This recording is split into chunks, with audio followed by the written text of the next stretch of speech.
In 1939, a young physicist named Robert Oppenheimer published a quiet and rather technical paper with his student Hartland Snyder. The work appeared in a scientific journal with little fanfare, and at the time, it attracted only modest attention from the broader physics community. Yet if you were to sit at a desk beside Oppenheimer in those months, watching the equations take shape across a sheet of paper, you might have sensed something unsettling about the conclusions they suggested. The calculations described what might happen when a massive star exhausts its nuclear fuel and can no longer resist the inward pull of its own gravity.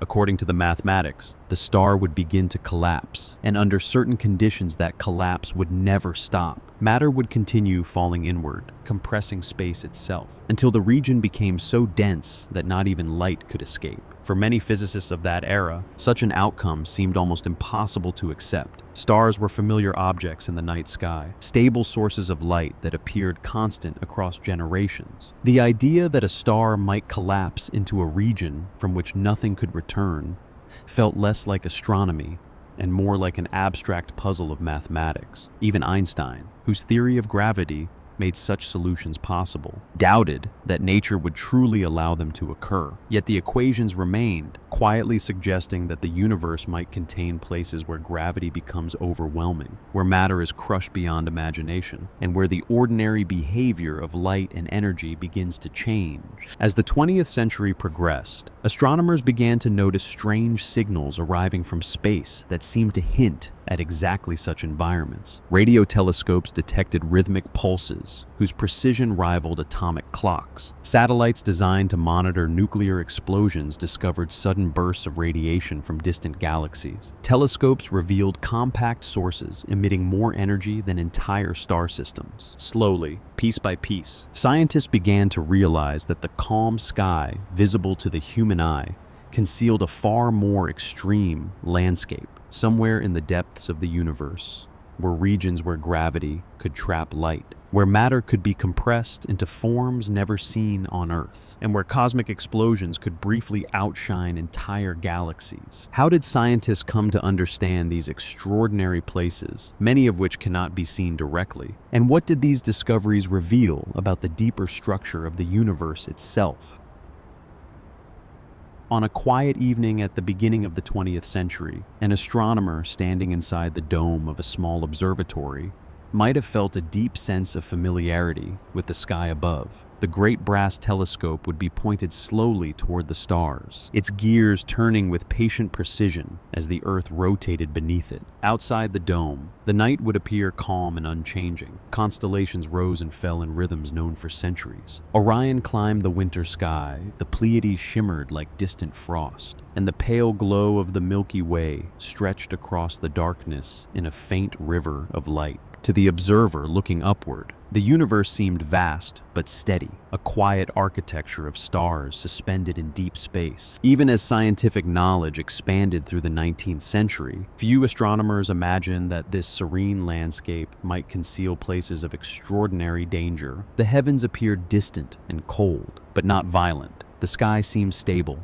almost timeless, its lights burning steadily across the generations. This sense of cosmic calm was not the product of ignorance. By the late 19th century, astronomy had become a rigorous scientific discipline, built upon careful observation and mathematical reasoning. Newton's laws of motion had explained the graceful paths of planets around the sun and the movements of moons around distant worlds. Telescopes had revealed star clusters, nebula, and faint spiral structures that hinted at immense stellar systems far beyond our own. Through spectroscopy, astronomers had begun to analyze the light of stars and determine the chemical elements within them: hydrogen, helium, calcium, iron. The same substances found on Earth appeared throughout the cosmos. The universe seemed governed by consistent physical laws that applied equally to nearby planets and remote stars. In this growing scientific picture, the cosmos resembled an orderly machine. Gravity held systems together. Energy flowed through stars. Light traveled enormous distances, carrying information about the distant reaches of space.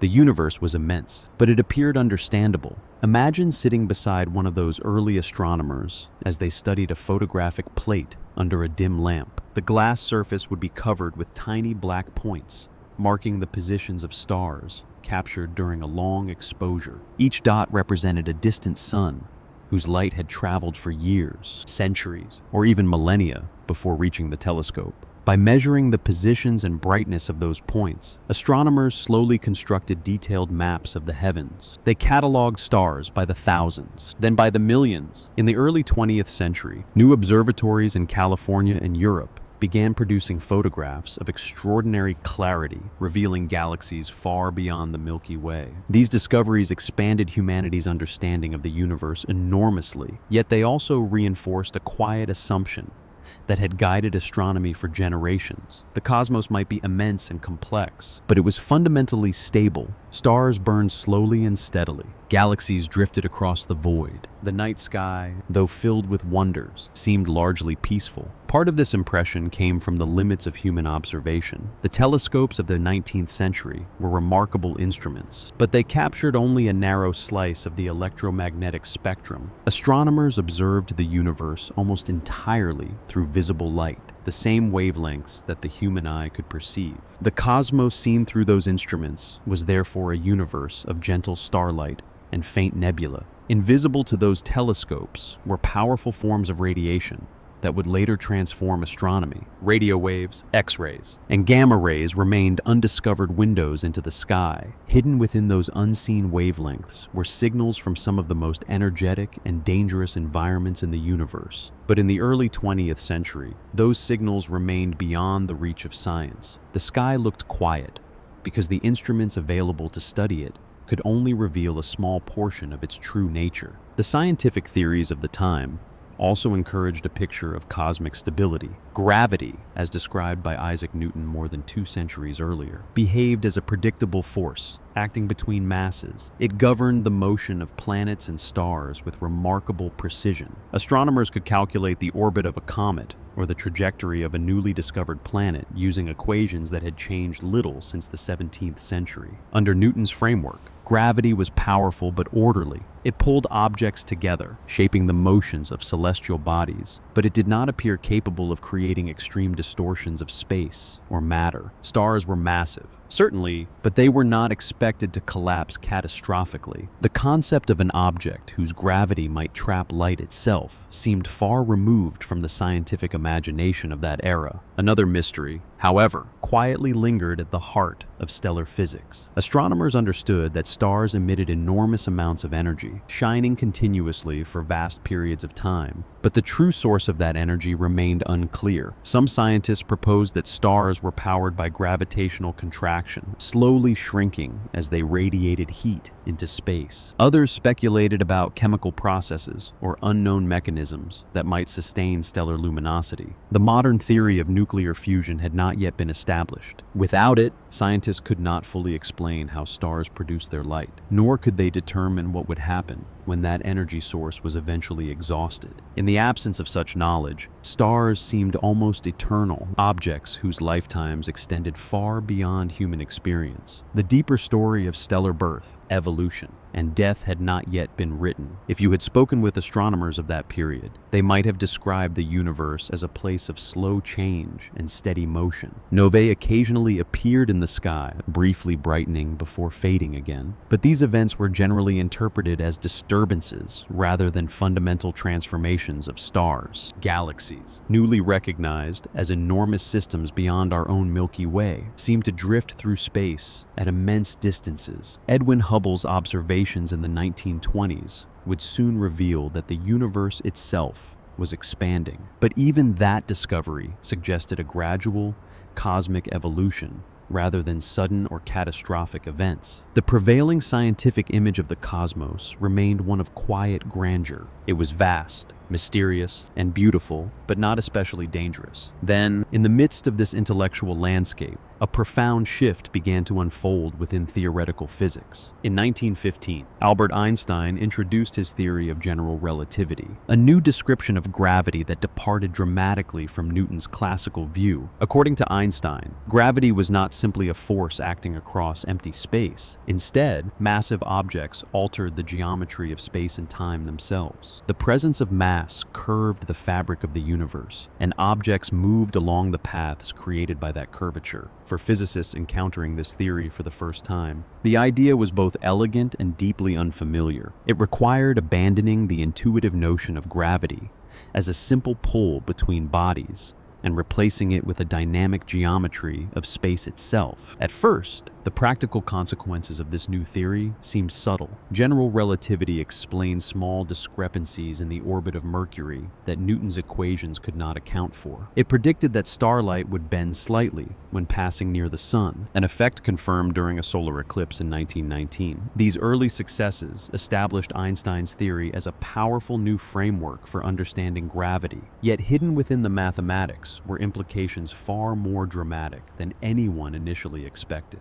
Under extreme conditions, Einstein's equations suggested that the curvature of space and time could become enormous. If enough mass were compressed into a sufficiently small region, gravity could grow so strong that ordinary concepts of motion and light would begin to break down. The first person to explore these extreme consequences was a German physicist named Karl Schwarzschild. While serving in the German army during the First World War, Schwarzschild studied Einstein's newly published equations and discovered an exact mathematical solution describing the gravitational field around a spherical mass. His work revealed a curious feature. If an object became compact enough, the equations predicted a boundary beyond which light could not escape. Inside that region, all paths through space would lead inward. Today, this boundary is known as the Schwarzschild radius. At the time, however, the concept appeared almost too strange to be taken seriously. It emerged from the mathematics of general relativity, but no known object in the universe seemed capable of producing such an effect. Einstein himself doubted that such extreme configurations would ever occur in nature. Many physicists regarded Schwarzschild's solution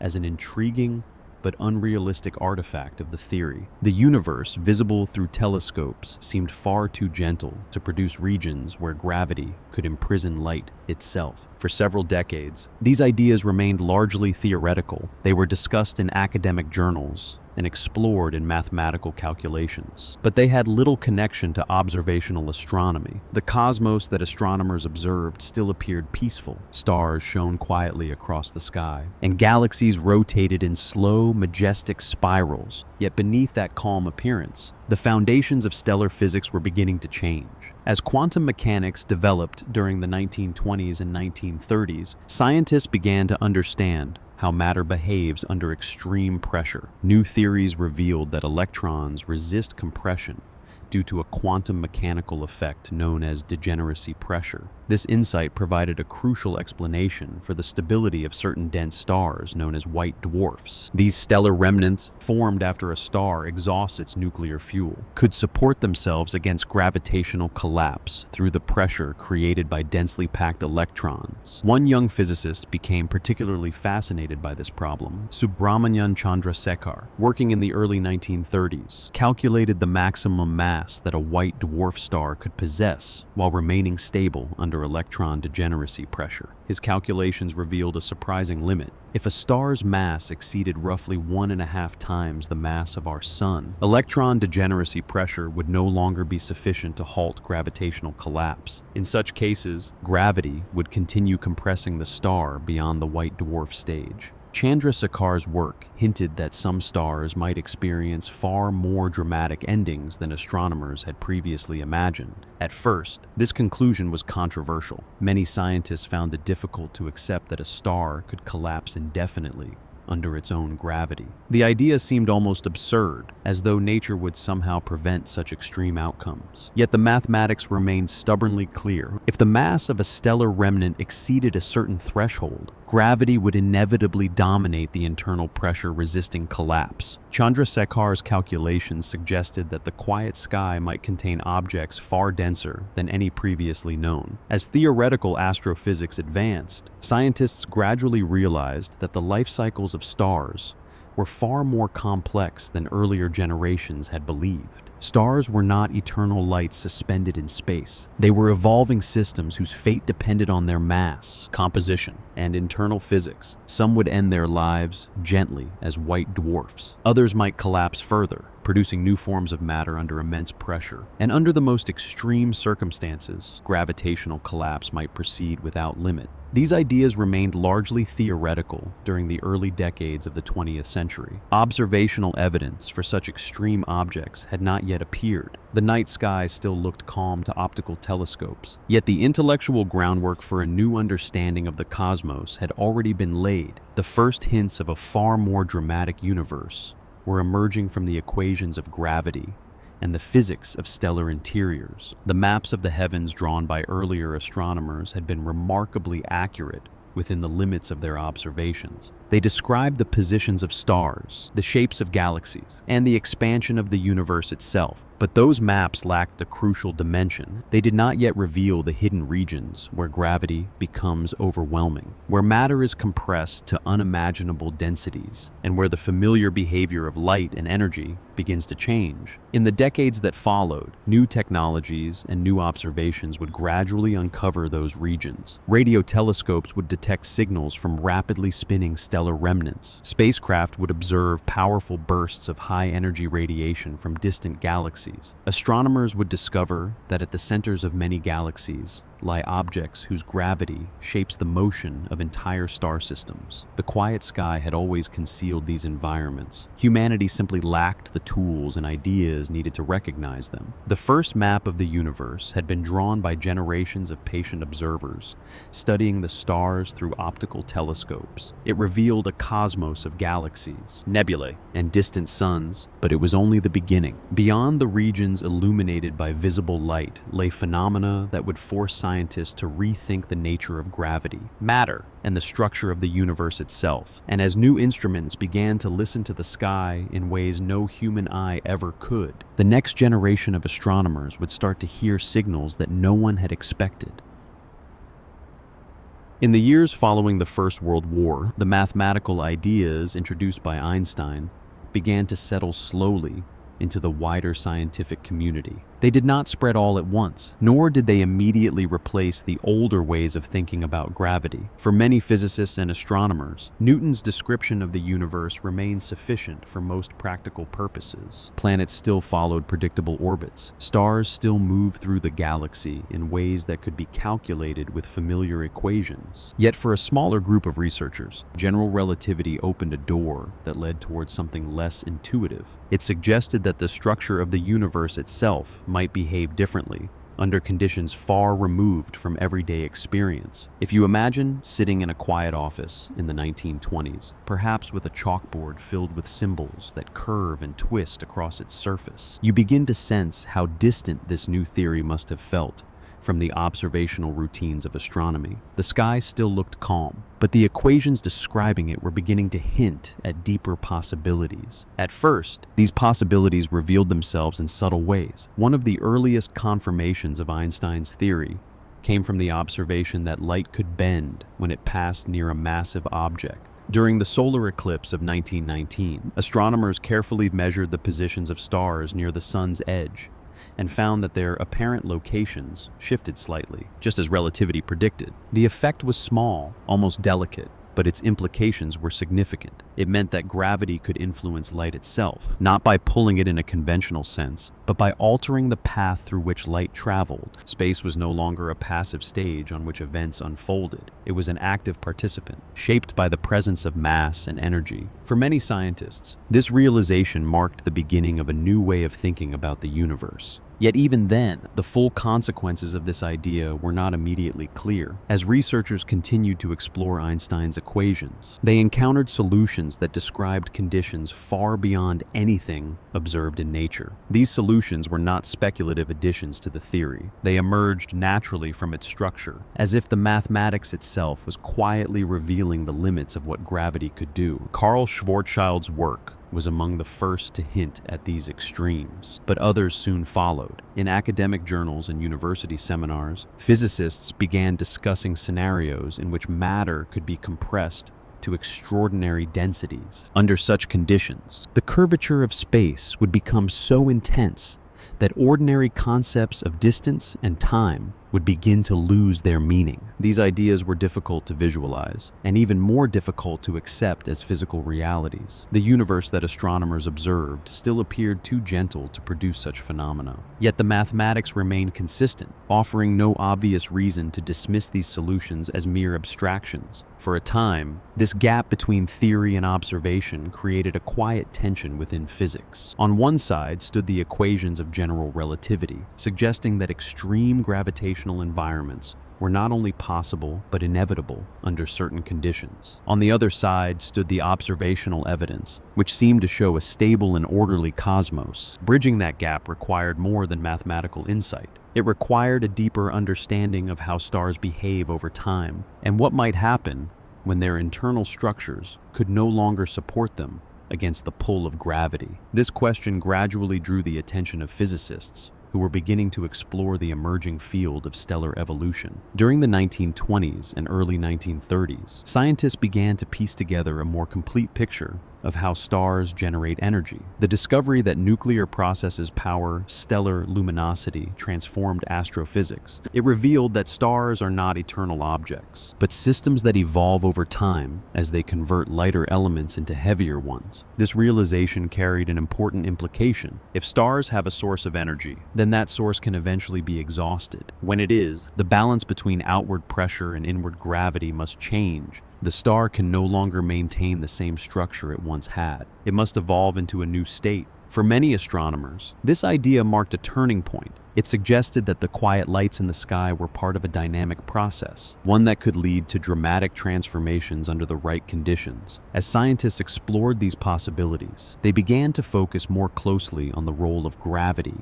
in the later stages of a star's life. When a star exhausts its nuclear fuel, the outward pressure that once supported it begins to fade. Gravity, which has always been pulling inward, starts to dominate. The question then becomes how far this collapse can proceed. Does something eventually halt it? Or can gravity continue compressing matter indefinitely? The answer to this question depended on understanding how matter behaves at extremely high densities. It was here that the emerging field of quantum mechanics began to intersect with astrophysics.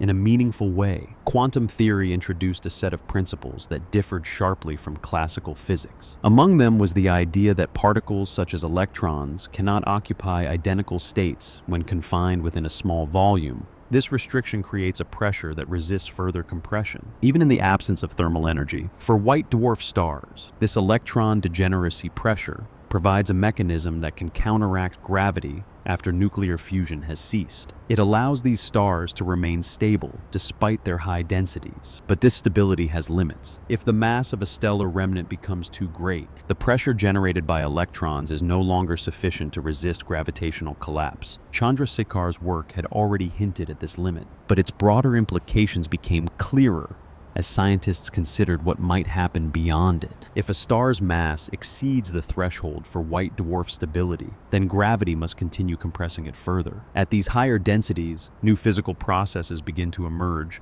Electrons can be forced to combine with protons, forming neutrons and releasing neutrinos in the process. The matter within the star changes its character, transitioning into a state dominated by neutrons. This transformation marks the formation of a neutron star, an object of extraordinary density in which the familiar structure of atoms has largely disappeared. The existence of such objects was initially theoretical, but the logic leading to them was difficult to avoid. Once again, the mathematics suggested that the universe might contain environments far more extreme than anything previously observed. Yet even the concept of a neutron star did not fully resolve the question of gravitational collapse. If a star were massive enough, could even neutron degeneracy pressure fail? Would gravity continue its inward pull, compressing matter beyond any known state? These questions led physicists back to the framework of general relativity, where the most extreme solutions already existed in mathematical form. The idea that gravity might create a region from which nothing could escape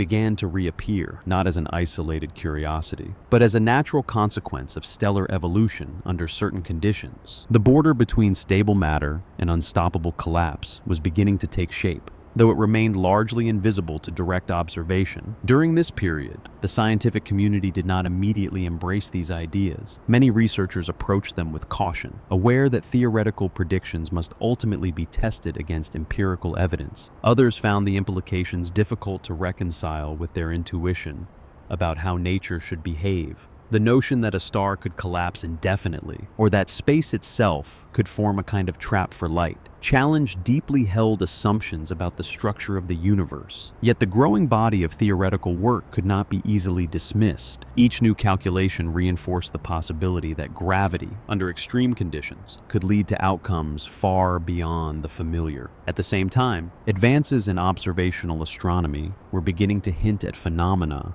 that did not fit neatly within the existing framework. Certain stars exhibited unusual variability, changing brightness in ways that were not fully understood. Some emitted radiation that did not correspond to ordinary stellar processes. These observations were often puzzling, and their interpretation remained uncertain. But they suggested that the universe might contain objects and events that had yet to be properly classified. The calm picture of the cosmos was beginning to show subtle cracks, though the full extent of what lay beneath had not yet been revealed. If you imagine an astronomer working late into the night during this period, you can sense the quiet shift in perspective taking place. The sky itself had not changed. The same constellations rose and set, the same stars shone across the darkness. But the questions being asked about those stars had become more complex. Instead of viewing them as static points of light, scientists were beginning to consider their internal structures, their energy sources, and their eventual fate.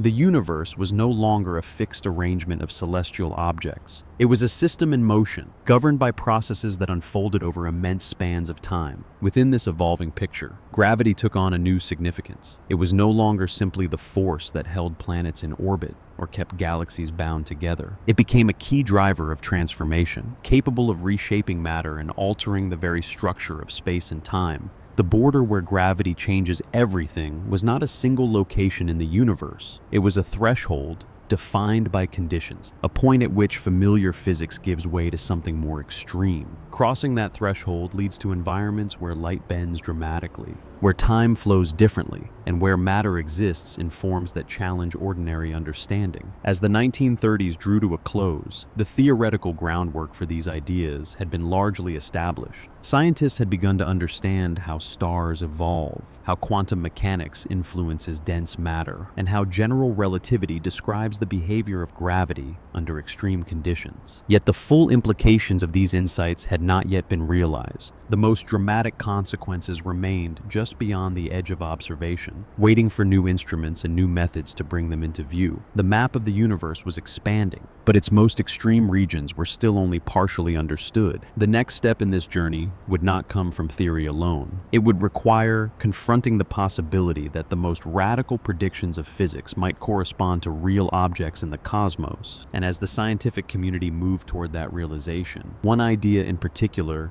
began to take shape with increasing clarity. There might exist places in the universe where gravity does not merely influence the path of light, but prevents it from escaping entirely. As the theoretical picture of gravity deepened, the understanding of stars themselves began to shift in a quieter but equally important way. What had once appeared as steady points of light in the night sky were gradually revealed to be complex physical systems, governed by processes unfolding over immense spans of time. By the early decades of the 20th century, scientists had begun to understand that stars are not eternal. They are born from clouds of gas. They evolve through stages defined by nuclear reactions in their cores, and eventually, they reach a point where that internal balance can no longer be maintained. If you imagine an astronomer studying the spectrum of a distant star late into the night, tracing the faint lines of hydrogen and helium on a photographic plate, you begin to see how this realization emerged. The light itself carried clues about the star's composition and temperature, and from those clues came a deeper question. What happens when the processes producing that light come to an end? The answer began to take shape as nuclear physics developed during the 1920s and 1930s. Scientists discovered that the energy emitted by stars is produced through fusion reactions in their cores, where hydrogen nuclei combine to form helium, releasing vast amounts of energy in the process. This energy creates an outward pressure that balances the inward pull of gravity, maintaining the star's structure over long periods. Yet this balance depends on the availability of fuel. As hydrogen is consumed, the conditions within the star change. The core contracts, temperatures rise, and new reactions begin, involving heavier elements. This sequence continues until the star can no longer sustain fusion in its core. At that point, the outward pressure weakens, and gravity begins to assert itself in a new way. The star does not simply fade, it begins to transform. For stars of relatively modest mass, this transformation leads to the formation of white dwarfs. These objects are small in size, but contain a significant fraction of the original star's mass. The process leading to their formation involves the shedding of outer layers, often producing glowing shells of gas that drift outward into space. What remains is a dense core, no longer supported by thermal pressure from fusion, but by a different mechanism altogether. Here, the principles of quantum mechanics become essential. Electrons within the core are forced into extremely close proximity, and the rules governing their behavior prevent them from occupying the same state. This creates a pressure that resists further compression, known as electron degeneracy pressure. It is a subtle and unfamiliar force, arising not from temperature, but from the fundamental nature of particles. The existence of white dwarfs provided the first clear example of matter, supported by quantum mechanical effects, rather than classical forces. Observations of stars, such as Sirius B, revealed objects with masses comparable to the Sun, but volumes similar to that of Earth. Their densities were far beyond anything encountered in ordinary matter. For scientists studying these objects, the realization was both fascinating and unsettling. It suggested that the familiar structure of matter, composed of atoms with electrons orbiting nuclei, could be altered under extreme conditions. In a white dwarf, atoms are no longer distinct entities in the usual sense. Their electrons form a dense, nearly continuous sea, supporting the star against gravity through quantum pressure. Yet even as white dwarfs were being understood, a deeper question emerged regarding their stability. Subrahmanyan Chandrasekhar, working in the early 1930s, explored how the properties of electron degeneracy pressure change as the mass of a star increases. His calculations showed that as the mass grows, the electrons must move at increasingly high speeds to provide the necessary pressure. At sufficiently high densities, their behavior becomes relativistic, meaning that their velocity approaches the speed of light. Under these conditions, the pressure they can generate no longer increases fast enough to counteract gravity. Chandrasekhar identified a critical mass beyond which a white dwarf could not remain stable. This value, now known as the Chandrasekhar limit, lies at about 1.4 times the mass of the Sun. The implications of this result were profound, yet not immediately accepted. When Chandrasekhar presented his findings, he encountered resistance from established figures in the field, most notably Arthur Eddington. Eddington, who had played a key role in promoting Einstein's theory of relativity, found it difficult to accept that a star could collapse beyond a certain point without some unknown mechanism intervening. The idea that nature would allow matter to compress indefinitely seemed implausible, even unsettling. The debate between Chandrasekhar and Eddington was not merely a technical disagreement. It reflected a deeper tension between mathematical reasoning and physical intuition. Chandrasekhar's calculations were rigorous, but they led to a conclusion that challenged existing expectations about the behavior of stars. As time passed, the weight of evidence gradually shifted in favor of Chandrasekhar's analysis. The limit he described became a cornerstone of stellar astrophysics, defining a boundary between different possible outcomes for dying stars. Below this threshold, a star could settle into a stable white dwarf state. Above it, something more dramatic must occur. The question then became what form that next stage would take. If electron degeneracy pressure fails, another mechanism must emerge to resist gravity, or the collapse must continue further. It was in this context that the concept of neutron stars began to take shape. In 1934, Walter Baade and Fritz Zwicky proposed that certain stellar explosions, known as supernova, might result in the formation of extremely dense objects composed primarily of neutrons. Their idea was bold, connecting the sudden release of enormous energy in a supernova to a transformation in the internal structure of the star. Under the intense pressure of collapse, electrons and protons could combine to form neutrons, creating a new state of matter. This neutron-rich core would be far denser than a white dwarf, yet it might still be supported supported by a form of degeneracy pressure,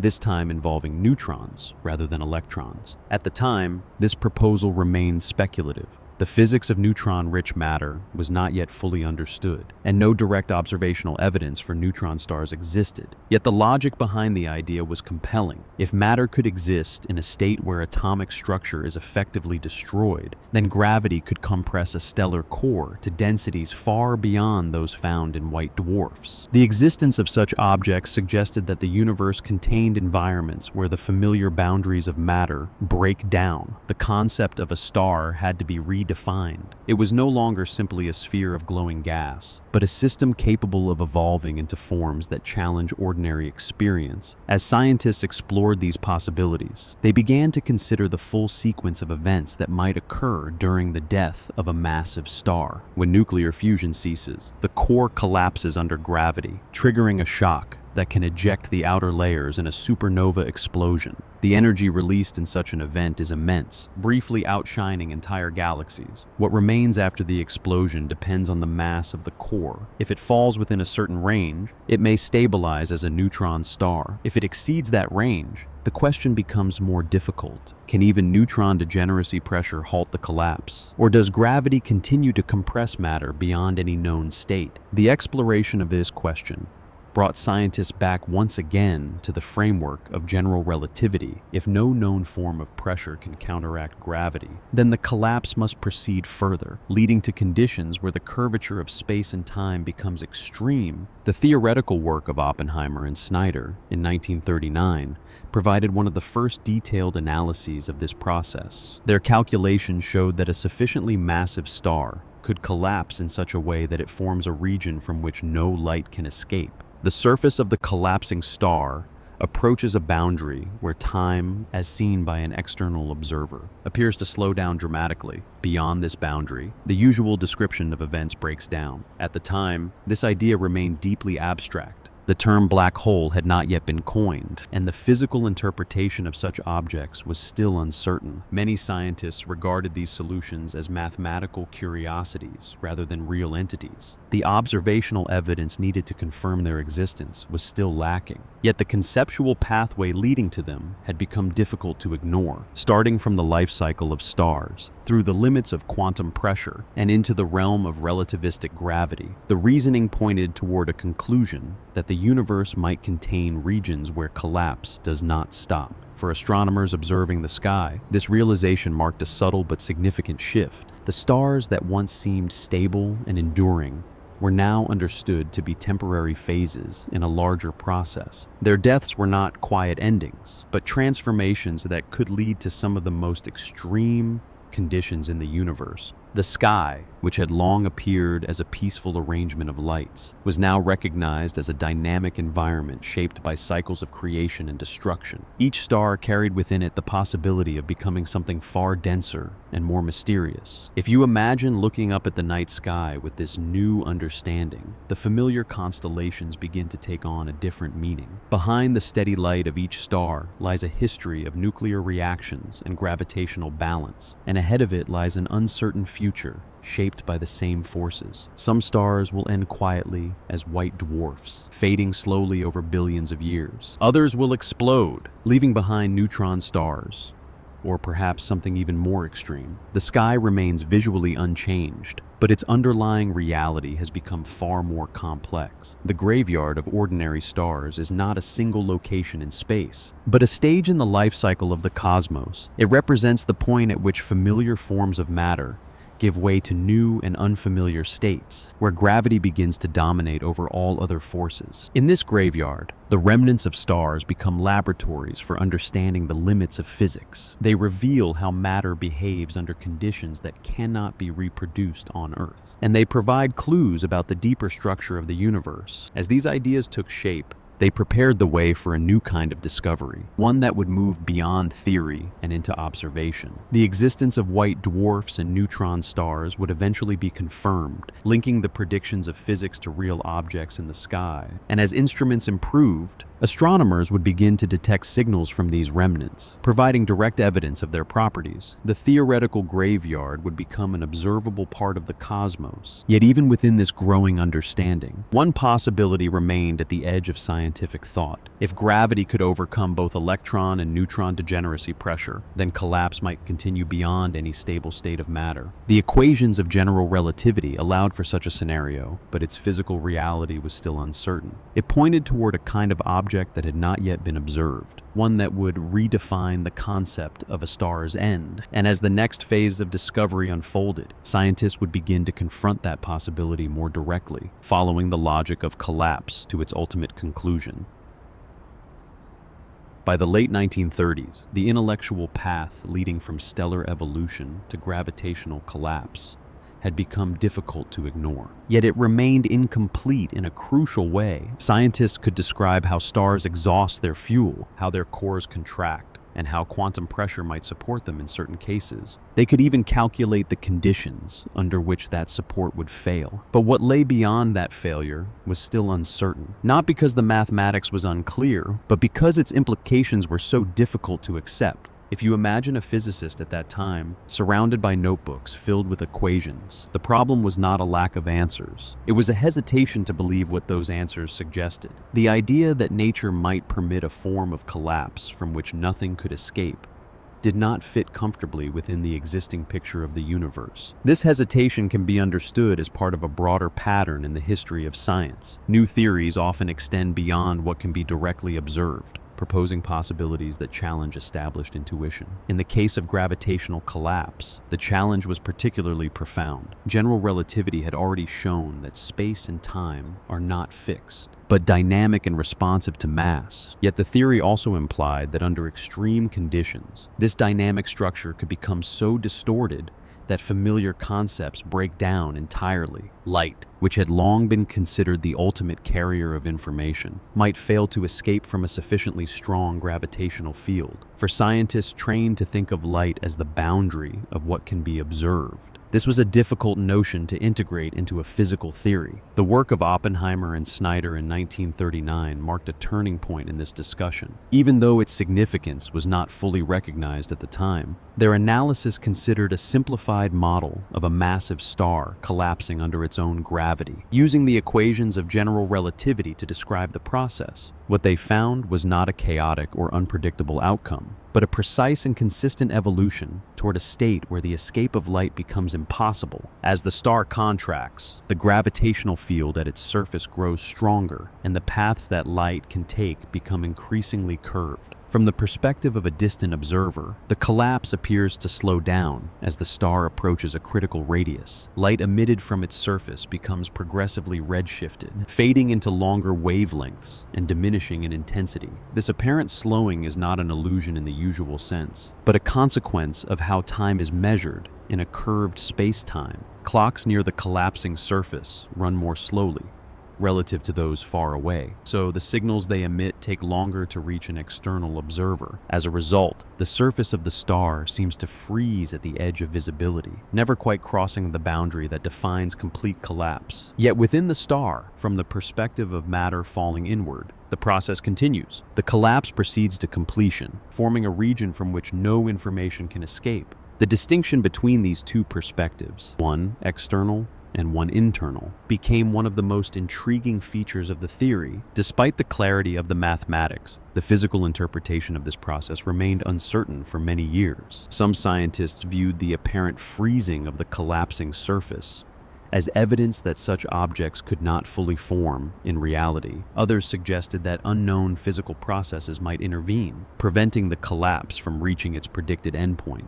These interpretations reflected a broader reluctance to accept that the equations of general relativity might describe a real phenomenon rather than a theoretical abstraction. The absence of observational evidence reinforced this caution. Without direct confirmation, the idea of a region from which light cannot escape remained a possibility rather than an established fact. During this period, the concept that would later be called a black hole did not yet have a clear identity within the scientific community. It existed as a set of mathematical solutions and theoretical arguments scattered across different areas of research. Some physicists studied the properties of these solutions in detail, exploring their geometry and behavior. Others focused on the astrophysical processes that might lead to their formation. Yet the connection between these lines of inquiry was not always made explicitly. The idea was present, but it had not yet coalesced into a single, widely accepted concept. Part of the difficulty lay in the nature of the object itself. Unlike stars or planets, which can be observed directly through the light they emit or reflect, a fully collapsed object would not be visible in the same way. Its defining feature is precisely the absence of escaping light. This raised a fundamental question about how such an object could ever be detected.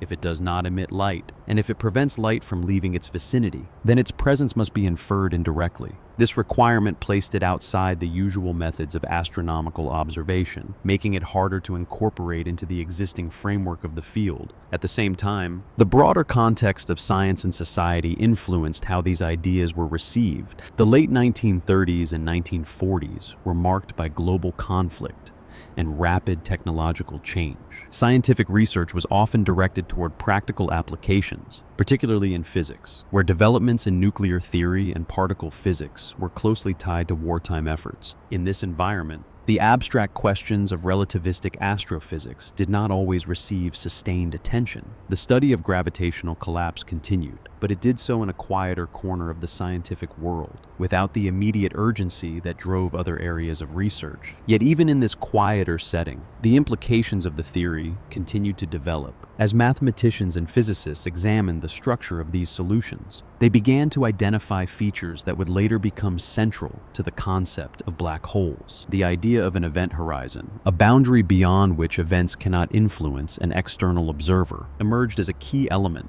This boundary is not a physical surface in the usual sense, but a geometric feature of space-time. Crossing it does not involve encountering a solid barrier, but entering a region where all possible paths lead inward. The notion of such a boundary challenged ordinary intuition, yet it followed directly from the equations. Another important aspect of these solutions involved the behavior of matter within the collapsing region. As the collapse proceeds, densities and curvatures increase, leading to conditions where the known laws of physics may no longer apply in their usual form. This raises questions about the ultimate fate of matter and the limits of current theories. While general relativity describes the overall structure of the collapse, it does not fully account for the behavior of matter at extremely small scales. This gap between gravitational theory and quantum mechanics became more apparent as scientists considered the most extreme outcomes of collapse, highlighting the need for a deeper understanding that could unify these two frameworks. For many years, these questions remained largely theoretical, explored through equations rather than observation, and discussed in papers that circulated among a relatively small community of physicists and astronomers. The idea of gravitational collapse leading to a region of no escape existed on the edge of scientific thought, neither fully accepted nor entirely dismissed, present as a logical consequence, but not yet anchored in the visible universe. It required a quiet but profound shift in perspective,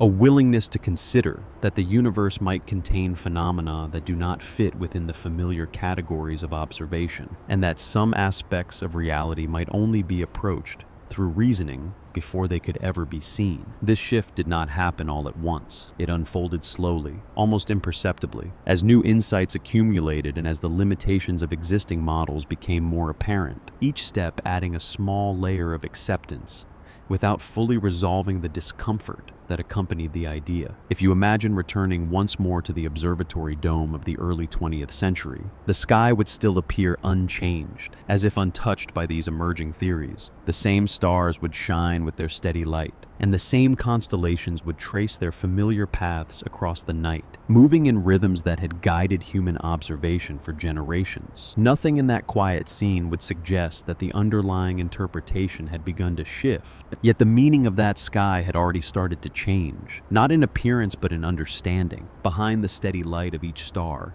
lay a complex process of evolution and eventual collapse, a sequence unfolding over timescales far beyond direct human experience. Within the framework of relativity, that collapse could lead to outcomes far more extreme than previously imagined, extending beyond the boundaries of ordinary physical intuition. The calm appearance of the heavens concealed the possibility of regions where gravity dominates completely, shaping space and time in ways that challenge even the language used to describe them. As the decades progressed, the scientific community would gradually come to terms with these ideas, not through a single moment of realization, but through a slow accumulation of reasoning, discussion, and cautious acceptance. The concept of a black hole would eventually gain a name, a clearer definition, and, most importantly, observational support, allowing it to move from abstraction into the realm of physical reality. But at this stage, it remains something more tentative, an idea that many found difficult to believe, not because it lacked internal consistency, but because it required rethinking the limits of what could exist in the universe. It stood as a conclusion drawn from theory that awaited confirmation from the sky itself, a possibility suspended between mathematics and observation, quietly shaping the direction of future discovery. And it was only when new instruments began to detect phenomena that could not be explained by conventional models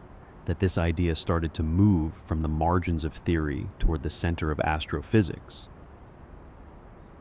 As the idea of complete gravitational collapse slowly moved from speculation toward cautious acceptance, the question that lingered was no longer whether such objects could exist in theory, but whether the universe had actually created them. For decades, the mathematics had suggested their presence, yet the sky itself had remained silent on the matter. This silence was not a contradiction of theory, but a limitation of observation. The tools available to astronomers had been designed to detect visible light, and the most extreme objects predicted by relativity were not expected to reveal themselves in that form. As a result, the search for evidence required a change, not only in interpretation, but in the methods used to observe the cosmos. This shift began gradually in the mid-20th century, as new forms of astronomy emerged from technologies developed for entirely different purposes. Radio astronomy, which had started as a byproduct of communication research, began to reveal a sky filled with signals that had no clear counterpart in visible light. At first, these signals were difficult to interpret. They appeared as sources of radiation scattered across the sky, some extended and diffuse, others compact and intense. The resolution of early instruments made it challenging to associate them with known objects, and the lack of established frameworks left room for multiple interpretations. Yet over time, patterns began to emerge, suggesting that these sources were not random, but connected to physical processes that had not yet been fully understood. As radio observations became more precise, astronomers started to identify sources that emitted enormous amounts of energy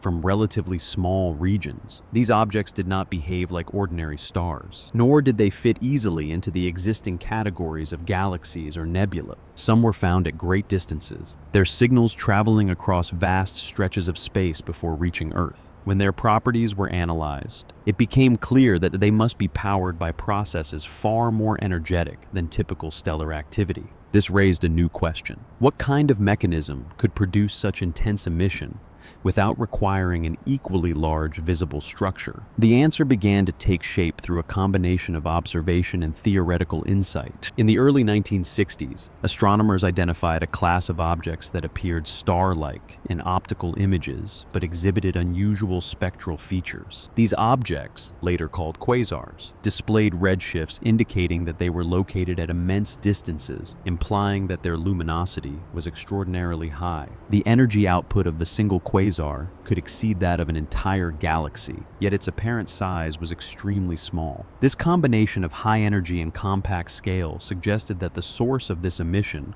was not a collection of stars, but a process involving the rapid conversion of mass into energy. At first, the nature of this process was uncertain. Some scientists proposed that quasars might be powered by dense clusters of stars, undergoing frequent collisions. Others suggested that they could be related to the collapse of massive objects, where gravitational energy is converted into radiation as matter falls inward. As these ideas were explored, the concept of accretion emerged as a key mechanism. When matter is drawn toward a compact object, It does not simply fall straight in. Instead, it forms a rotating disk, heating up as friction and gravitational forces accelerate it to high velocities. This process can release enormous amounts of energy, particularly if the central object is extremely dense. The connection between quasars and the theoretical concept of black holes became increasingly compelling as these ideas developed. A black hole, by definition, does not emit light from within its boundary, but the matter falling toward it can radiate intensely before crossing that boundary. This radiation can extend across a wide range of wavelengths, including radio, optical, and X-ray emissions. The efficiency of this process, converting a significant fraction of mass into energy, made it one of the most powerful known mechanisms in the universe. As a result, black holes began to emerge as a plausible explanation for the extreme luminosity of quasars and other active galactic nuclei. While quasars provided evidence for extremely energetic processes on large scales, another line of discovery was unfolding closer to home. Within our own galaxy. In 1967, Jocelyn Bell detected a series of regular radio pulses that did not resemble any known natural source. The signals were remarkably precise, repeating at consistent intervals that suggested a highly stable mechanism. At first, the origin of these pulses was unclear, leading to a period of careful analysis and verification. Eventually, they were identified as the signatures of rapidly rotating neutron stars, whose strong magnetic fields channel radiation into beams that sweep across space like the light from a lighthouse. The discovery of pulsars provided direct confirmation of neutron stars, objects that had previously existed only in theory. It demonstrated that the collapse of stellar cores could produce stable, compact remnants with properties far removed from ordinary stars. The precise timing of pulsar signals allowed scientists to test aspects of relativity with unprecedented accuracy, linking observation and theory in a way that had not been possible before. At the same time, the existence of neutron stars strengthened the case for even more extreme objects. If matter could be compressed to the densities found in a neutron star, then the possibility of further collapse under greater mass became more plausible. As observational techniques continued to improve, astronomers began to detect sources of X-ray radiation that could not be explained by conventional models of stellar emission. These sources often appeared in binary systems, where one star transfers material to a compact companion. As the matter spirals inward, it heats up to millions of degrees, emitting X-rays before crossing the boundary of the compact object. In some cases, the properties of these systems indicated that the central object must be more massive than a neutron star, exceeding the limits imposed by known forms of degeneracy pressure. This suggested the presence of objects that could not be supported by any known mechanism, pointing once again toward the existence of black holes. One of the most significant examples of such a system was Cygnus X1, an X-ray source identified in the constellation Cygnus. Observations of this system revealed a massive object interacting with a companion star, drawing material from it and emitting strong X-rays in the process. The mass of the compact object, inferred from its gravitational influence, exceeded the maximum possible mass of a neutron star. This made it one of the first strong candidates for a black hole, providing a link between theoretical predictions and observational evidence. While not definitive on its own, such observations contributed to a growing body of data supporting the existence of these objects. At the same time, the study of galaxies revealed that many of them contain active centers, regions where large amounts of energy are released from relatively small volumes. These active galactic nuclei exhibit a range of behaviors, including the emission of powerful jets that extend far beyond the host galaxy. The energy required to produce these phenomena is immense, and the processes involved appear to be highly efficient. As researchers examine these systems, the idea that supermassive black holes reside at the centers of galaxies gained increasing support. These objects, with masses millions or even billions of times that of the Sun, could provide the gravitational potential needed to drive the observed activity. The accumulation of these observations marked a turning point in the understanding of black holes. What had once been a speculative idea based on mathematical solutions was now supported by multiple lines of evidence, each pointing towards the existence of extremely compact and massive objects. The universe, which had once appeared calm and stable, was revealed to contain regions where gravity dominates to such an extent that it shapes the behavior of matter and energy in profound ways. These regions are not isolated anomalies, but integral parts of the cosmic landscape, influencing the evolution of stars, galaxies, and the universe as a whole. For scientists, this transformation in understanding was both gradual and cumulative. It did not result from a single discovery, but from the convergence of theory and observation over several decades. Each new piece of evidence added to the picture, reducing uncertainty and strengthening the case for the existence of black holes. The process required not only technological advances, but also a willingness to reconsider assumptions about the nature of the universe. Ideas that had once seemed implausible became accepted as part of the scientific framework, reshaping the way researchers approached the study of cosmic phenomena. If you imagine once more looking up at the night sky, the change is not visible in the light of the stars themselves. The constellations remain as they always have, tracing their familiar patterns across the darkness. Yet the understanding behind that view has been transformed. Hidden within that sky are objects that do not emit light in the usual sense, yet exert a profound influence on their surroundings. They shape the motion of stars, power the centers of galaxies, and generate some of the most energetic phenomena in the universe. The map of the cosmos has expanded to include these invisible regions, revealing a universe that is far more dynamic and complex than it once appeared. And as the evidence for these objects continued to grow, scientists began to ask not only whether black holes exist, but what it means for a place in the universe to be defined by the absence of escape, a region where gravity becomes the dominant force, shaping everything within its reach.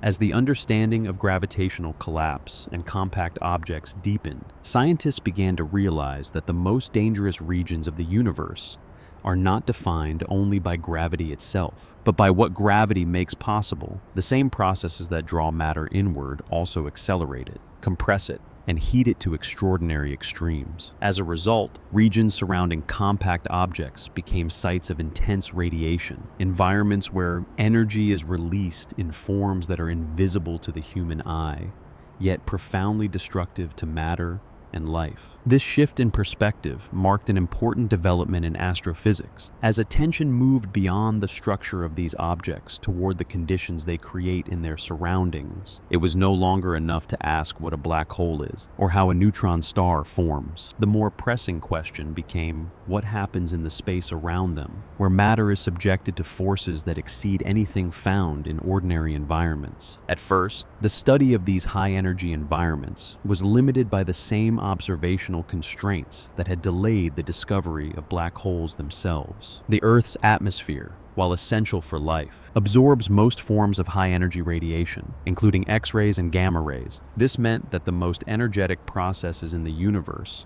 were effectively hidden from ground-based observation. It was only with the development of space-based instruments in the mid-20th century that astronomers could begin to detect and study these emissions directly. Early satellite missions revealed a sky that was dramatically different from the one seen in visible light, filled with sources of intense radiation that appeared and disappeared, pulsed and flared, often without clear optical counterparts. These observations introduced a new layer of complexity to the understanding of the cosmos, suggesting that the most violent processes were also among the least visible. As data accumulated, patterns began to emerge that linked these high-energy emissions to the presence of compact objects. In binary systems, where a neutron star or black hole draws matter from a companion, the infalling material forms an accretion disk that can reach temperatures of millions of degrees. Under these conditions, atoms are stripped of their electrons, and the gas becomes a plasma, a state of matter in which charged particles move freely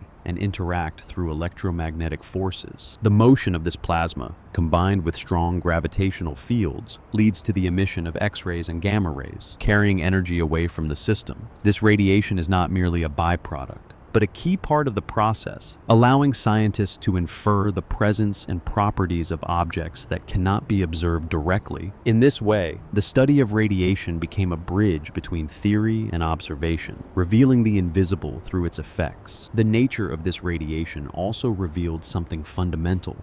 about the limits of physical survival. High-energy photons carry enough energy to ionize atoms, breaking chemical bonds and disrupting the structure of matter at a microscopic level. In biological systems, such radiation can damage DNA, interfere with cellular processes, and ultimately lead to the breakdown of complex structures necessary for life. While these effects are well understood in controlled environments on Earth, their implications on cosmic scales are far more extreme. Near compact objects, the intensity of radiation can exceed safe levels by many orders of magnitude, creating regions where the concept of habitability becomes meaningless. These are environments not merely hostile, but fundamentally incompatible with the structures that define living systems. At the same time, the study of cosmic rays added another dimension to this picture. These high-energy particles, primarily protons and atomic nuclei, travel through space at velocities approaching the speed of light. Their origins were initially unclear, detected as occasional bursts of energy interacting with the Earth's atmosphere. Over time, it became evident that many of these particles originate in extreme astrophysical environments, including supernova remnants, pulsars, and regions near black holes. The mechanisms responsible for accelerating these particles involve complex interactions between magnetic fields and shock waves, processes that can impart enormous amounts of energy to individual particles. When such particles encounter matter, they can penetrate deeply, causing cascades of secondary interactions that further amplify their impact. The presence of these particles raises important questions about the nature of space itself. While often described as empty, the interstellar medium is permeated by radiation and high-energy particles, creating a background environment that is far from benign. In regions close to energetic sources, this background becomes a dominant factor, shaping the behavior of matter and influencing the evolution of nearby systems. For astronauts or hypothetical travelers, exposure to such environments would pose significant challenges, as shielding against high-energy particles requires substantial mass and careful design. Even then, complete protection is difficult to achieve, highlighting the inherent risks associated with venturing into these regions. As research continued, scientists began to identify specific events that represent some of the most energetic phenomena in the universe. Gamma-ray bursts, first detected in the late 20th century, appear as brief but intense flashes of high-energy radiation, often lasting only seconds, yet releasing more energy than the sun will emit over its entire lifetime. The origin of these bursts remained a mystery for many years, with various theories proposed to explain their sudden appearance and immense power. Observations eventually linked them to catastrophic events such as the collapse of massive stars or the merger of neutron stars, processes that involve the rapid release of gravitational energy and the formation of compact objects. These events produce not only radiation, but also powerful jets that can travel across vast distances, affecting regions far beyond their point of origin. The study of these phenomena required a combination of observational strategies and theoretical models, each informing the other. Scientists had to develop new methods for detecting transient events, coordinating observations across multiple wavelengths and instruments. At the same time, they worked to understand the physical processes that could produce such extreme conditions, drawing on advances in relativity, plasma physics, and nuclear theory. This interplay between observation and theory reflects a broader pattern in the history of science, where progress often depends on the ability to connect abstract models with empirical evidence. In the case of high-energy astrophysics, this connection revealed a universe that is far more dynamic and energetic than previously imagined. Despite these advances, many aspects of these environments remain difficult to study. The distances involved, combined with the transient nature of some events, limit the amount of data that can be collected, often reducing observations to brief signals that must be interpreted long after the moment has passed. In many cases, what scientists receive is not a continuous record, but a fragment, a pattern of radiation, or a short-lived fluctuation that hints at processes unfolding far beyond direct reach. In addition, the extreme conditions present challenges for theoretical models, which must account for interactions across a wide range of scales and physical regimes, from the behavior of individual particles to the dynamics of entire systems. These models are often built on layers of approximation, each necessary, yet each introducing its own uncertainties. As a result, uncertainty remains an inherent part of the field, not as a weakness, but as a reflection of the complexity involved, driving ongoing research and debate.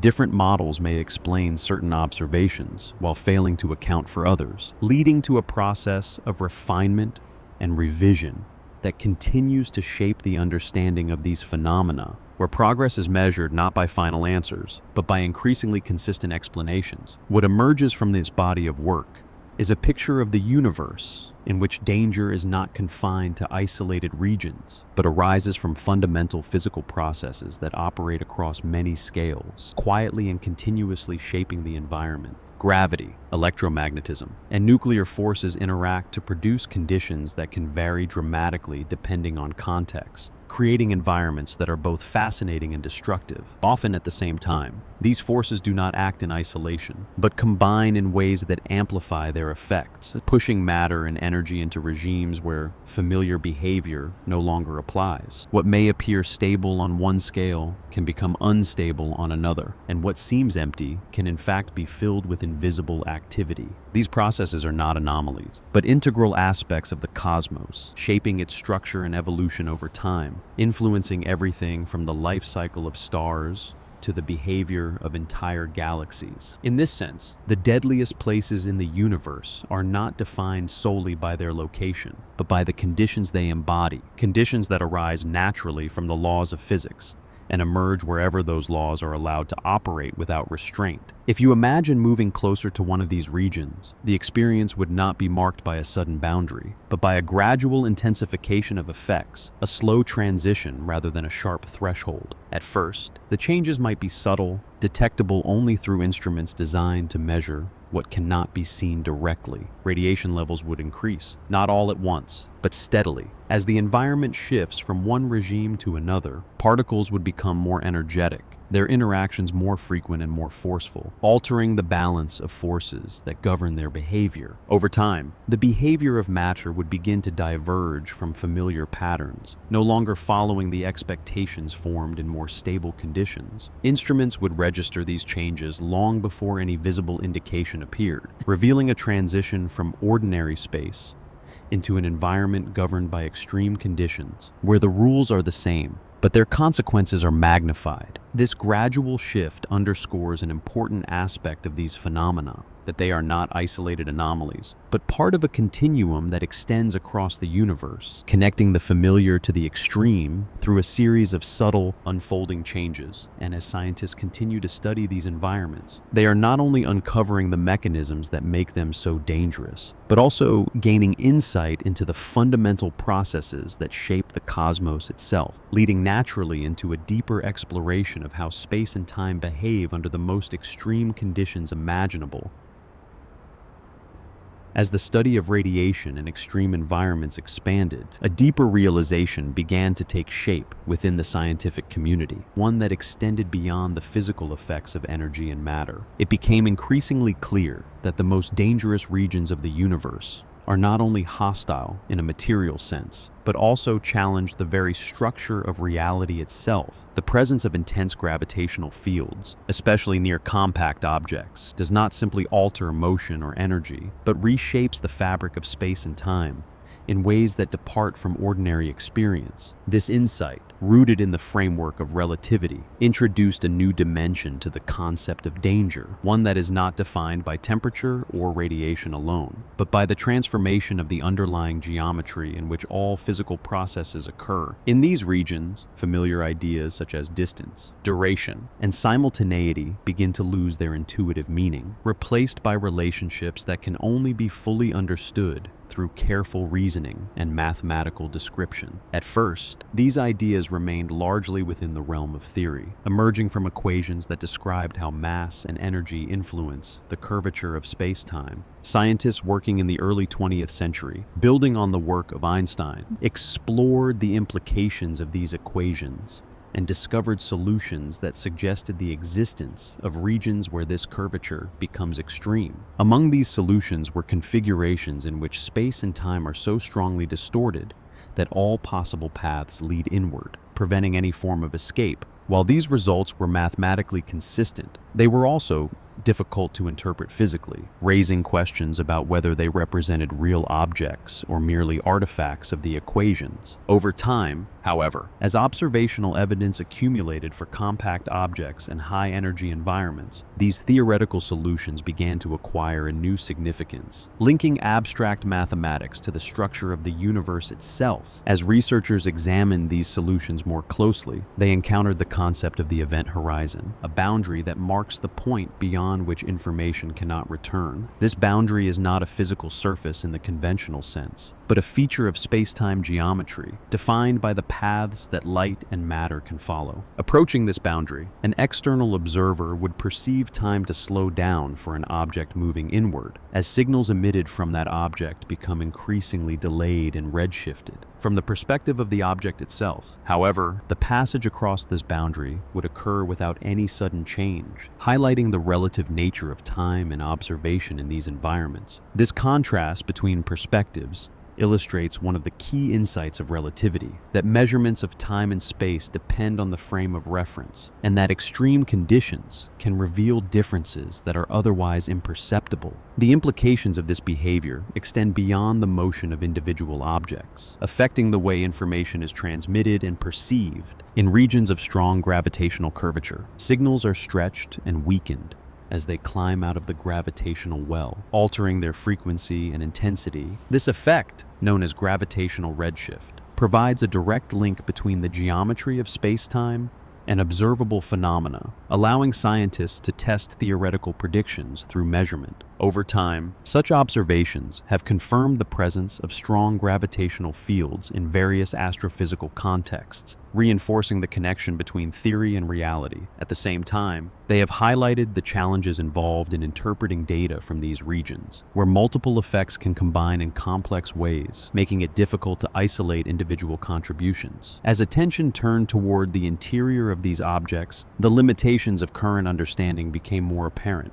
The equations of general relativity predict that, under certain conditions, matter can collapse to a point of infinite density, a singularity where known physical laws cease to apply. This prediction raises profound questions about the completeness of existing theories, suggesting that a more comprehensive framework may be needed to describe such conditions. Attempts to reconcile relativity with quantum mechanics, the theory governing the behavior of matter at the smallest scales, have led to the development of various approaches, each seeking to resolve the apparent contradictions that arise in extreme environments. Despite significant progress, a fully consistent theory of quantum gravity remains elusive, reflecting the difficulty of unifying concepts that have been developed in very different contexts. These challenges have not only shaped theoretical research, but also influence the interpretation of observational data in ways that require a careful balance between precision and caution. When scientists analyze signals from regions near compact objects, they must account for the effects of space-time curvature, relativistic motion, and high-energy processes, all of which can alter the observed properties of radiation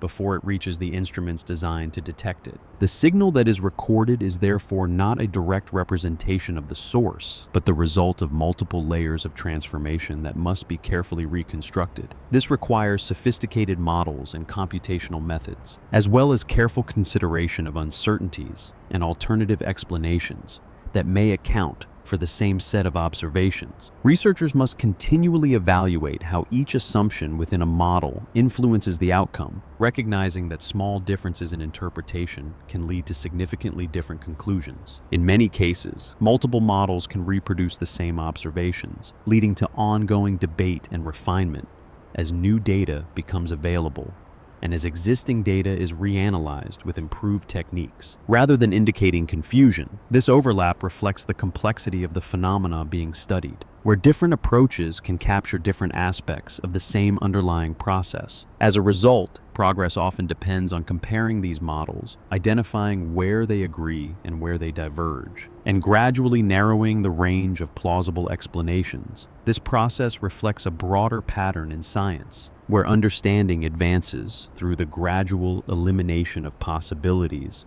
and the convergence of evidence from different sources, building a coherent picture, not from a single decisive result, but from the accumulation of consistent findings over time. At the same time, the study of these extreme environments has led to unexpected insights into the nature of information itself. Questions about what happens to matter and information that cross an event horizon have prompted discussions that extend beyond astrophysics into the foundations of physics. The idea that information might be lost or transformed in ways that cannot be recovered challenges established principles and has led to the exploration of new concepts, including the possibility that information is preserved in subtle ways that are not immediately apparent. These discussions illustrate how the investigation of specific phenomena can open broader questions, linking detailed observations to fundamental issues about the nature of reality. The psychological dimension of this work is also significant, as scientists confront ideas that challenge deeply held intuitions about space, time, and causality. Working with concepts that have no direct analog in everyday experience requires a form of reasoning that is both abstract and disciplined, relying on mathematical consistency rather than sensory familiarity. This can create a sense of distance between theory and intuition, where understanding is achieved through calculation and inference rather than direct visualization. Yet it is precisely this distance that allows for the exploration of new possibilities, expanding the boundaries of knowledge beyond what can be immediately perceived. As these ideas have developed, they also influenced the broader cultural understanding of the universe, shaping the way people think about space, time, and the limits of human knowledge in ways that extend beyond scientific circles. Concepts such as black holes and warped space-time have entered popular discourse, often simplified for clarity, yet still reflecting the profound changes introduced by modern physics and the shift away from purely intuitive views of reality. These ideas, once confined to specialized discussions, have gradually become part of a wider intellectual landscape,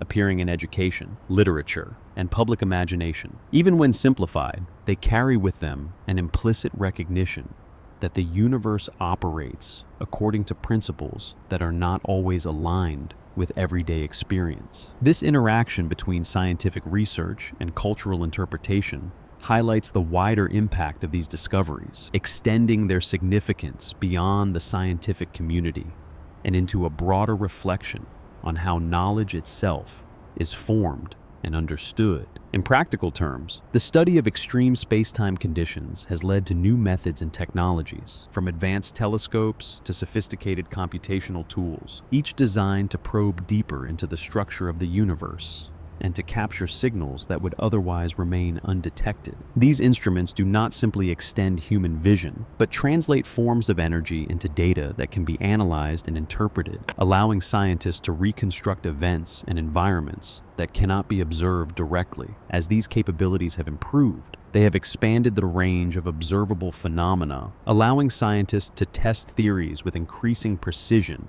and to explore regions that were previously beyond reach. At the same time, these advances have revealed new layers of complexity, showing that deeper observation often uncovers additional variables and interactions that must be accounted for. This has demonstrated that each answer often leads to further questions, continuing the cycle of inquiry that drives scientific progress and reinforcing the idea that understanding is not a final state, but an ongoing process. If you imagine approaching one of these regions, the experience would involve not only changes in radiation and energy, but also a gradual alteration in the behavior of time and space themselves, unfolding step by step rather than occurring all at once. Clocks would no longer agree, not because they have failed, but because they are responding differently to the conditions around them. Distances would become dependent on perspective, shaped by the geometry of space-time rather than fixed measurements. The familiar structure of cause and effect would still exist, but would require careful interpretation as signals take longer paths and arrive in altered forms. This is not a sudden transformation, but a continuous process where the effects of curvature become more pronounced as one moves closer to the source, building gradually rather than appearing abruptly. Instruments would detect these changes with increasing clarity, even as direct observation becomes more challenging, revealing a landscape shaped by forces that operate beyond ordinary experience, where each measurement reflects a deeper layer of the underlying structure. And as scientists continue to explore these frontiers, they are drawn towards questions that extend beyond individual objects or phenomena, toward a deeper understanding of how the universe itself is structured at its most fundamental level, leading naturally into an exploration of the largest scales and most extreme events that shape the cosmos. As the understanding of extreme environments expanded from individual objects to the structure of space-time itself, attention gradually shifted toward phenomena that operate on even larger scales, where the destructive potential is not confined to a star or a system, but extends across vast regions of the universe. These are not places in the traditional sense, but events and processes capable of reshaping entire environments, releasing energies that propagate outward and influence everything in their path. The realization that such phenomena exist emerged slowly, as observations began to reveal sudden, intense bursts of radiation and large-scale disruptions that could not be explained by familiar stellar processes. At first, these signals appeared isolated and difficult to interpret, detected as brief flashes or distant disturbances. But over time, they began to form a coherent picture of a universe in which destruction can occur on a scale far beyond anything previously imagined. One of the earliest indications of such processes came from the detection of gamma-ray bursts, events that appear suddenly and then vanish within seconds, yet carry enormous amounts of energy. When these bursts were first observed, their origin was unclear, leading to a period of uncertainty in which scientists debated whether they originated within our own galaxy or from far beyond it. The difficulty lay not only in their brief duration, but also in the limitations of early detection systems, which could record the timing and intensity of the bursts, but provided little information about their location. Over time, as instruments improved and methods for triangulating signals were developed, it became possible to determine that many of these bursts originate at cosmological distances, implying that their energy output must be extraordinarily high. This realization transformed the interpretation of these events, shifting them from localized phenomena to some of the most powerful explosions in the universe. As researchers worked to understand the mechanisms behind these bursts, they encountered a range of possibilities, each grounded in different aspects of stellar evolution and gravitational collapse. Some models suggested that gamma-ray bursts could result from the collapse of massive stars, where the core implodes and forms a compact object, while the outer layers are expelled in a violent explosion. Others proposed that they could arise from the merger of neutron stars, events in which two extremely dense objects spiral inward and collide, releasing energy in both gravitational waves and electromagnetic radiation. These scenarios share a common feature: the rapid conversion of gravitational energy into radiation and kinetic energy, producing jets that can travel across vast distances at relativistic speeds. The focus of research gradually narrowed toward these mechanisms as observational evidence began to support their predictions, linking theory and observation in a way that clarified the nature of these events. The structure of these bursts also revealed important details about their impact. Rather than emitting energy uniformly in all directions, many gamma-ray bursts are thought to produce narrow jets, concentrating their energy into focused beams. This has significant implications for how they are observed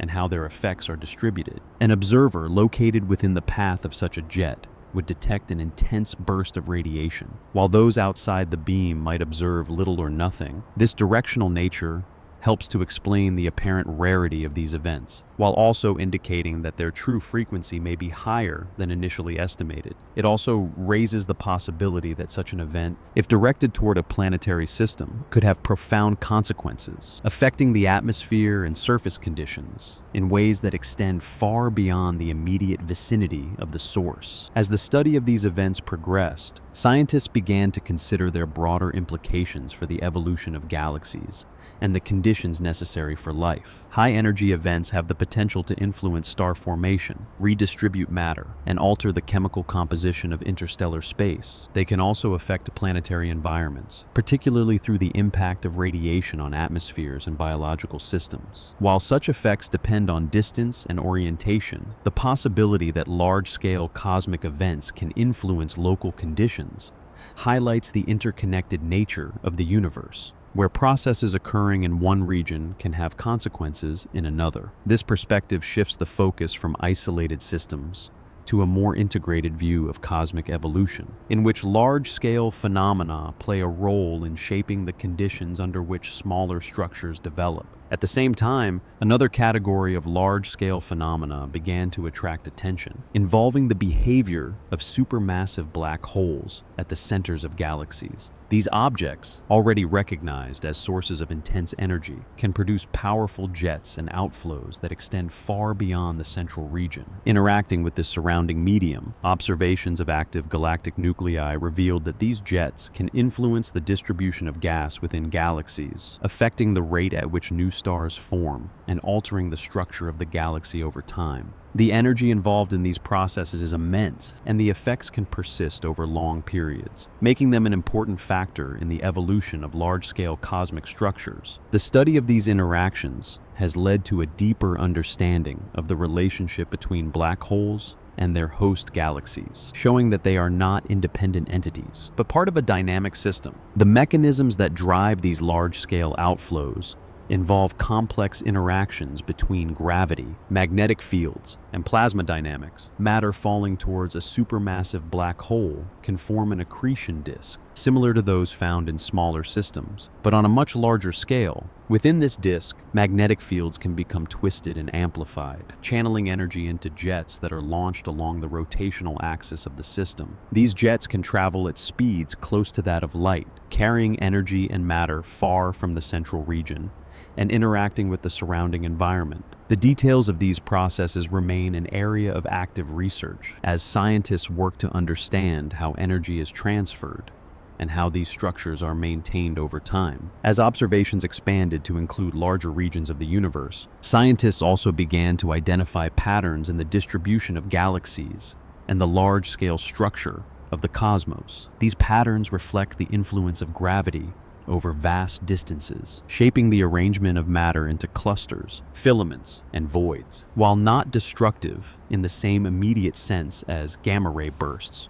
or energetic jets, these structures influence the movement of matter and the evolution of galaxies, contributing to a dynamic environment in which change occurs over long timescales. The interplay between large-scale structure and local processes illustrates the complexity of the universe, where different scales of interaction are interconnected. The recognition of these large-scale threats also required a shift in how scientists think about distance and time, not as fixed and immediate measures, but as quantities deeply connected to the way information travels through the universe. Events that occur millions or billions of light years away are observed as they were in the distant past, meaning that the information available is always delayed, sometimes by intervals so vast that the original event has long since ended. This temporal separation complicates the interpretation of observations, as scientists must reconstruct events based on signals that have traveled across vast distances, often altered by interactions along the way. What is detected is not the event itself, but a record of its passage through space and time, requiring careful analysis to separate the original signal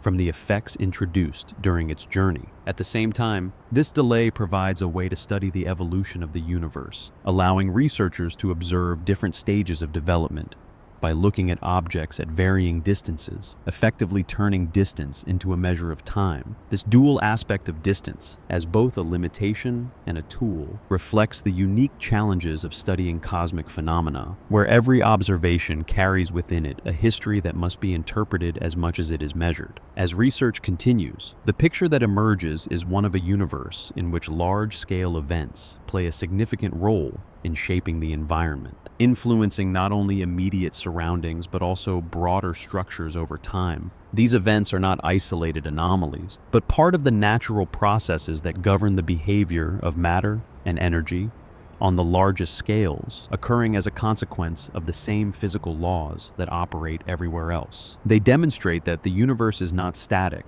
but constantly evolving, with periods of relative stability punctuated by episodes of intense activity that redistribute energy and matter. This pattern does not suggest disorder, but rather a dynamic balance in which change is an essential component of structure. Understanding these processes requires a combination of observation, theory, and technological innovation, each contributing to a more complete picture of how the cosmos operates, and each refining the interpretation of what is observed. If you imagine observing one of these events from a great distance, the experience would be defined not by immediate danger, but by the gradual arrival of signals, the slow unfolding of information carried across space over immense periods of time. The detection of radiation that has traveled across space for millions of years would not appear as a single moment, but as a sequence of measurements, each adding a small part to the overall picture. Instruments would record changes in intensity and frequency, allowing scientists to reconstruct the sequence of events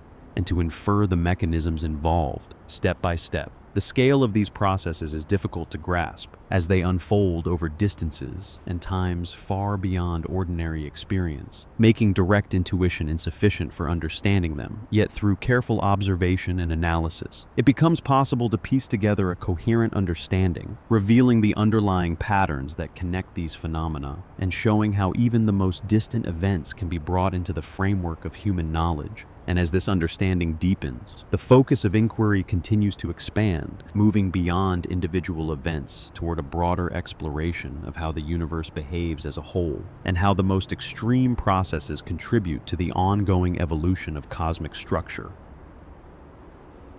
As the picture of the violent universe grew clearer, a quiet tension began to emerge at the heart of modern physics. For several decades, astronomers and theorists had been building a map of extreme objects with increasing confidence. White dwarfs, neutron stars, quasars, X-ray binaries, and black hole candidates were no longer isolated curiosities. They had become part of a larger and increasingly coherent account of how stars die, how matter behaves under pressure, and how gravity can shape the universe on scales both small and immense. Yet the more complete this map became, the more it revealed a deeper problem. These objects did not simply occupy the edge of known physics. They pushed directly against it. In the regions where gravity became strongest, the theories that had explained so much of the cosmos began to point beyond their own limits. At first, this problem did not appear as an observational crisis, but as a mathematical one. General relativity had proven itself with remarkable success, describing planetary motion, gravitational lensing, the expansion of the universe, and the structure of compact objects with extraordinary precision. Yet within the same theory lay solutions that seemed to lead towards singularities, points or regions where curvature becomes unbounded,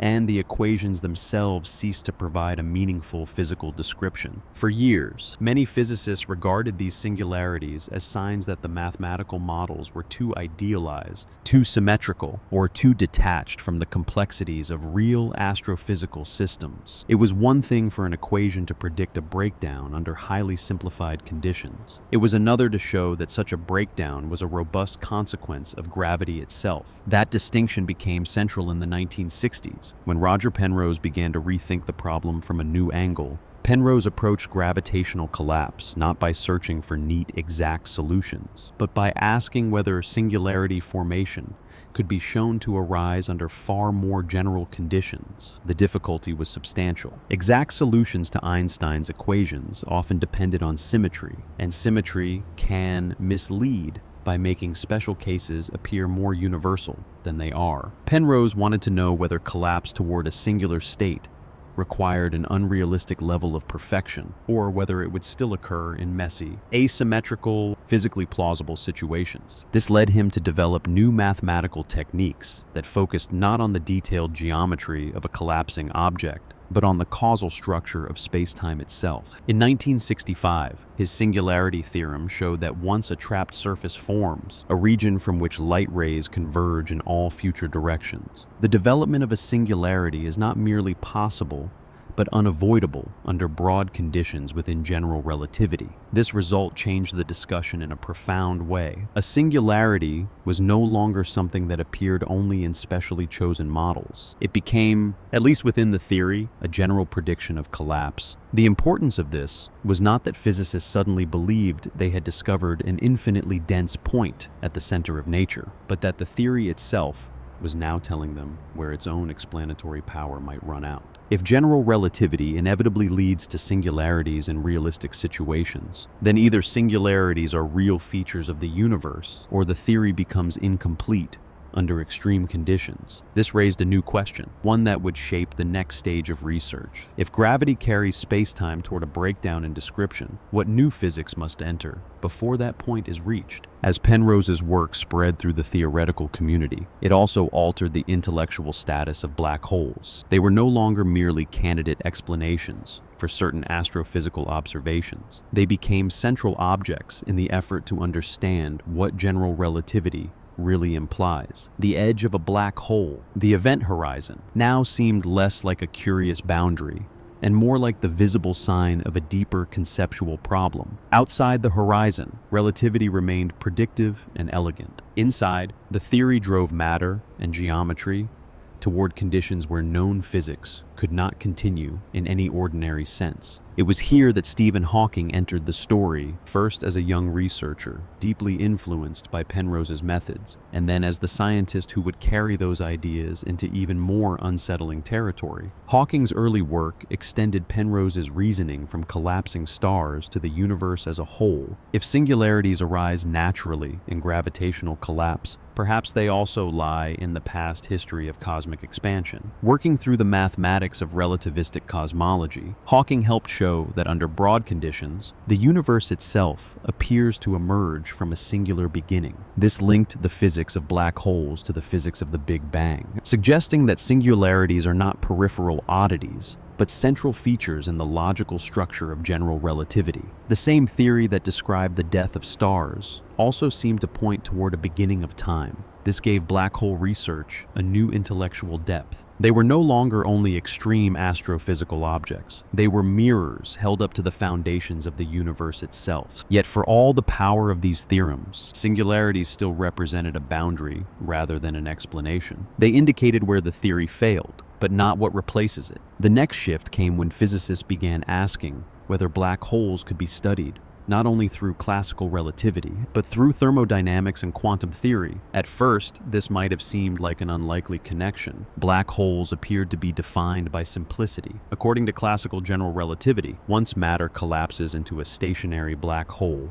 the final object is described by only a few parameters such as mass, angular momentum, and electric charge. Many of the details of what formed it appear to disappear from the external description. This raised a subtle but growing discomfort. Ordinary physical systems have rich internal structure, and thermodynamics depends on counting microscopic states. If black holes are real physical objects, do they have entropy? And if they do, what does that entropy mean? In the early 1970s, Jacob Bekenstein argued that black holes should indeed be assigned an entropy proportional to the area of their event horizons. His reasoning grew partly from analogy and partly from necessity. If matter carrying entropy falls into a black hole, and the black hole itself has no entropy, then the second law of thermodynamics would appear to fail. Bekenstein proposed that black holes preserve a generalized second law by possessing entropy of their own, encoded in the growth of horizon area. At first, this idea was controversial, including for Hawking,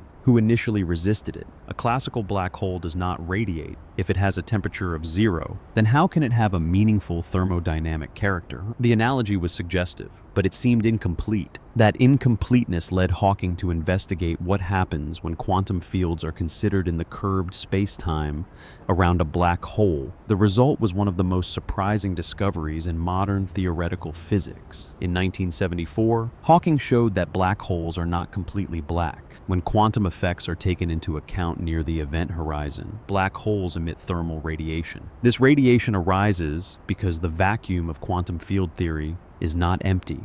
in the classical sense. It contains fluctuating fields and particle creation processes, whose behavior is altered by strong space-time curvature. Near the horizon, these quantum effects can produce radiation that escapes to infinity, carrying energy away from the black hole. The implication was extraordinary. A black hole can have a temperature, if it has a temperature. Then Bekenstein's entropy acquires physical meaning. And if it radiates, then over immense timescales, it can lose mass and potentially evaporate. This discovery transformed black holes once again. They were no longer merely the endpoint of gravitational collapse or the engines of energetic astrophysical systems. They became thermodynamic objects, sitting precisely at the intersection of general relativity, quantum field theory, and statistical mechanics. Three of the great frameworks of modern physics now met at the event horizon, and they did not fit together comfortably. Hawking radiation provided a striking example of this tension. The calculation used quantum fields on a classical curved background, not a full theory of quantum gravity. It was therefore both illuminating and provisional, powerful enough to reveal a profound truth, but incomplete enough to leave major questions unresolved. The map of extreme objects had not simply expanded, it had begun to expose fractures in the theoretical ground beneath it. The most famous of these fractures became known as the black hole information paradox. In ordinary quantum mechanics, the evolution of a system preserves information, even when a process looks chaotic or irreversible. The underlying theory remains unitary, but Hawking's calculation suggested that black hole evaporation produces thermal radiation that depends only on the macroscopic properties of the black hole, not on the detailed information contained in the matter that fell in. If a black hole forms from a complex initial state and later evaporates into featureless thermal radiation, then the information describing the initial state appears lost. This was not merely a technical problem. It challenged one of the deepest commitments of modern physics. Either information can truly disappear, forcing a revision of quantum theory, or the semi-classical description of black hole evaporation is incomplete in a much more radical way than initially assumed. What made the paradox so difficult was that it did not arise from speculation at the edge of observation, but from combining theories that had each been extraordinarily successful in their own domains. General relativity described gravity and space-time with unmatched accuracy on large scales. Quantum theory described matter and radiation with equal success on small scales. Yet in the vicinity of a black hole, these two triumphs produced a conflict. Different researchers responded in different ways. Some argued that information is genuinely lost, despite the cost to quantum theory. Others proposed that information is somehow encoded in subtle correlations within the radiation, even if Hawking's original calculation did not reveal them. Still others suggested that the horizon itself must possess new structure, altering the evaporation process in ways not captured by the semi-classical approximation. The debate became one of the central problems of theoretical physics, not because it concerned an exotic corner case, but because it exposed a direct inconsistency between foundational principles. While this paradox unfolded in the abstract language of theory, it also changed how physicists thought about black holes more generally. They were no longer treated simply as distant astrophysical entities, whose mass and spin could be inferred from observations. They became laboratories for thinking about the nature of reality. Questions that once belonged to philosophy or the foundations of physics suddenly acquired concrete form in the behavior of a specific object. What is information in a physical theory? Can space-time itself emerge from more fundamental degrees of freedom? Is the smooth geometry predicted by relativity only an approximation to a deeper quantum structure? Black holes force these questions into sharper focus because they link them to a real and unavoidable consequence of gravitational collapse. At the same time, the observational side of astrophysics continued to mature. More black hole candidates were identified. Accretion disks were studied in greater detail, and the evidence for supermassive black holes in galactic centers grew stronger. Yet rather than resolving the conceptual tension, these observational successes intensified it. The more certain scientists became that black holes are real, the less acceptable it was to leave their deepest theoretical implications unresolved. A purely mathematical oddity can be set aside. A real object at the center of galaxies and X-ray binaries cannot. This made the information problem, the nature of horizons, and the quest for quantum gravity feel less like speculative exercises and more like unavoidable tasks for any complete understanding of the universe. There was also a psychological transformation in the scientific imagination. Earlier generations had resisted collapse because it seemed too extreme to be physically credible. By the late 20th century, the situation had reversed. Black holes were accepted, but now they were feared in a different sense, not as implausible objects, but as places where the explanatory frameworks of physics ceased to align. The danger they represented was no longer only material, it was conceptual. They threatened the coherence of the theories that had been used to describe the cosmos from atoms to galaxies. In this way, the deadliest places in the universe became the places where knowledge itself is tested most severely. If you imagine a theorist working late at a blackboard, moving between the geometric elegance of relativity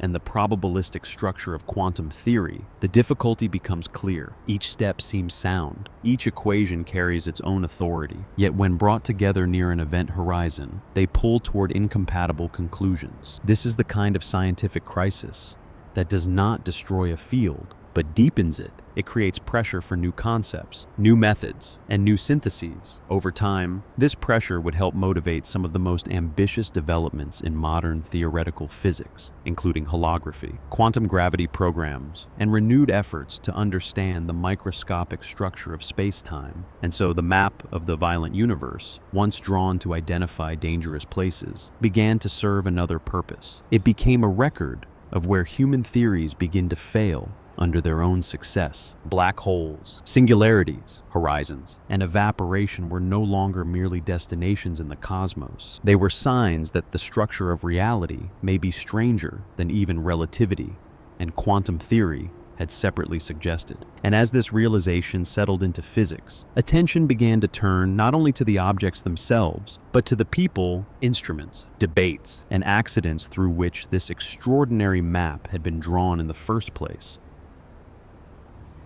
By the time black holes, neutron stars, quasars, and gamma-ray bursts had entered the scientific map, it was tempting to tell the story as if the universe had simply revealed itself to anyone patient enough to look, yet that is rarely how discovery works. The map of the violent cosmos was not drawn in a single intellectual tradition, nor by one kind of mind, nor by a smooth progression from theory to proof. It emerged from a far more human process, shaped by habits of thought, institutional priorities, technical improvisation, missed signals, delayed recognition, and the stubborn willingness of certain scientists to stay with a problem long after it had ceased to look promising. What later generations would describe as an elegant narrative was, in real time, scattered across observatories, notebooks, military projects, and university departments whose participants often did not realize they were contributing to the same picture. To understand how the deadliest places in the universe came into view, it is necessary to step back from the objects themselves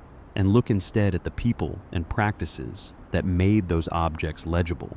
At first, those people did not even agree on what counted as a meaningful question. In the early 20th century, many astronomers were primarily observers, trained to classify stars, measure positions, and interpret spectra. Their work demanded patience, regularity, and a certain respect for the limits of what instruments could securely show. By contrast, many of the theorists who transformed the understanding of compact objects were working in a more abstract register, asking what the equations of relativity and quantum mechanics implied, even before the sky offered confirmation. These different habits of mind did not always fit easily together. A theorist might follow a line of reasoning toward a startling conclusion because the mathematics required it, while an observational astronomer might remain skeptical until the effect could be tied to a measurable source. This difference was not merely philosophical. It shaped careers, reputations, and the speed with which radical ideas were accepted. Subramanian Chandrasekhar offers one of the clearest examples of how personality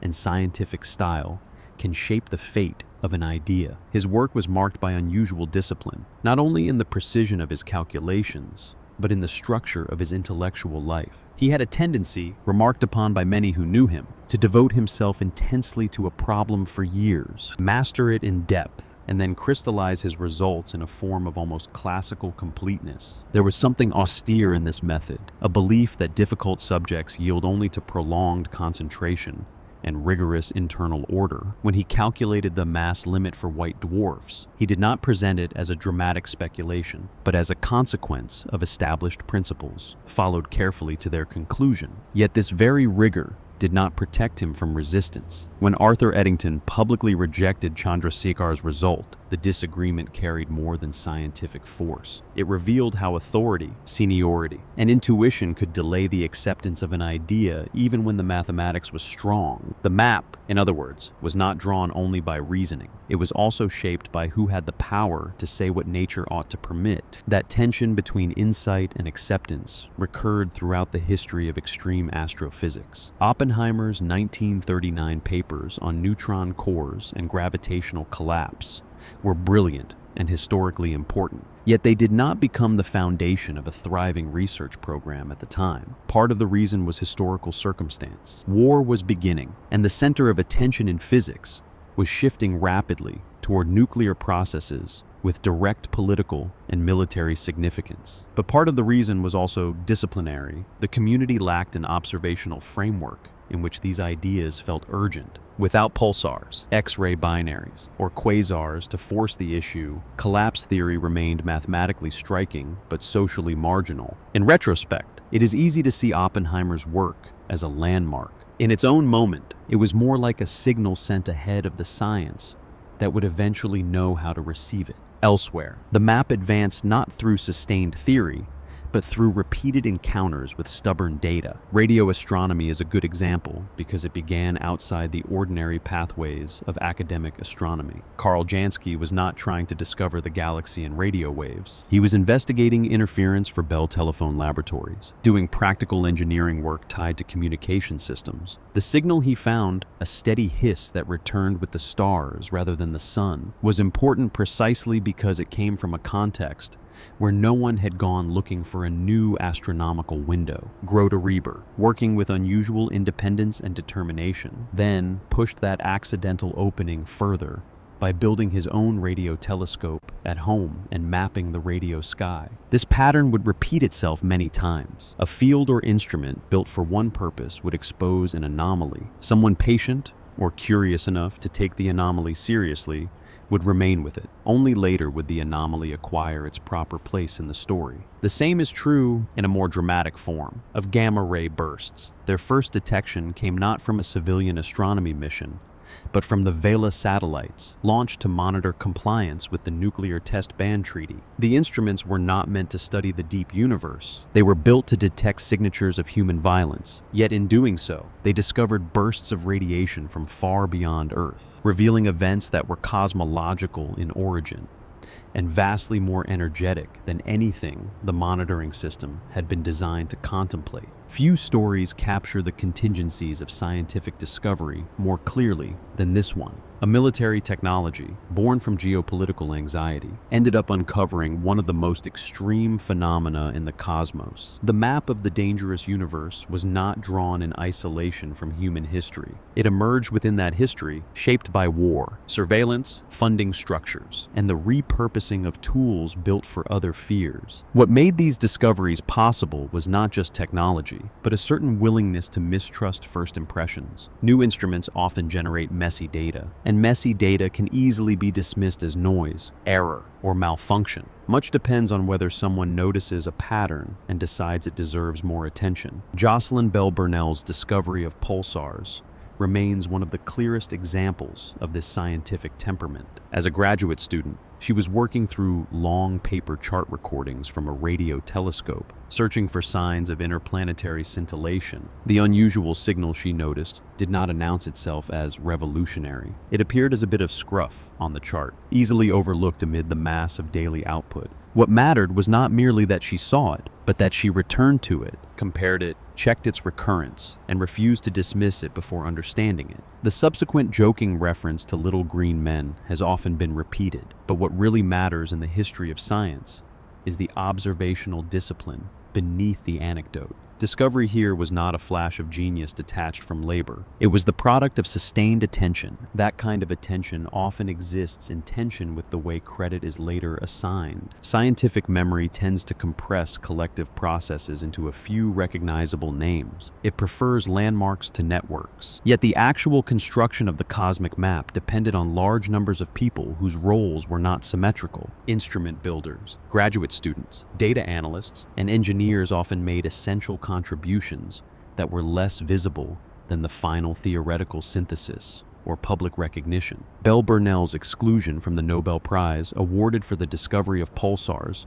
became a widely discussed example of this imbalance. But the issue is broader than any one case. The history of high-energy astrophysics is full of work that depended on teams, infrastructures, and unequal distributions of prestige. Understanding how the map was drawn requires noticing those asymmetries without flattening the real importance of the leading figures. Great science is often both collaborative and hierarchical at once. Over time, the instruments themselves began to change the style of reasoning available to astronomers. Optical astronomy had long been centered on seeing and measuring visible objects, but once the relevant evidence arrived in radio, X-ray, and gamma-ray forms, astronomy became increasingly inferential. Scientists were no longer merely looking at luminous surfaces. They were reconstructing invisible processes from wavelengths, timing signals, polarization measurements, spectral shifts, and patterns of variability. This demanded a different kind of imagination, one trained not only to see, but to translate. A source detected in X-rays might need to be matched with an optical counterpart,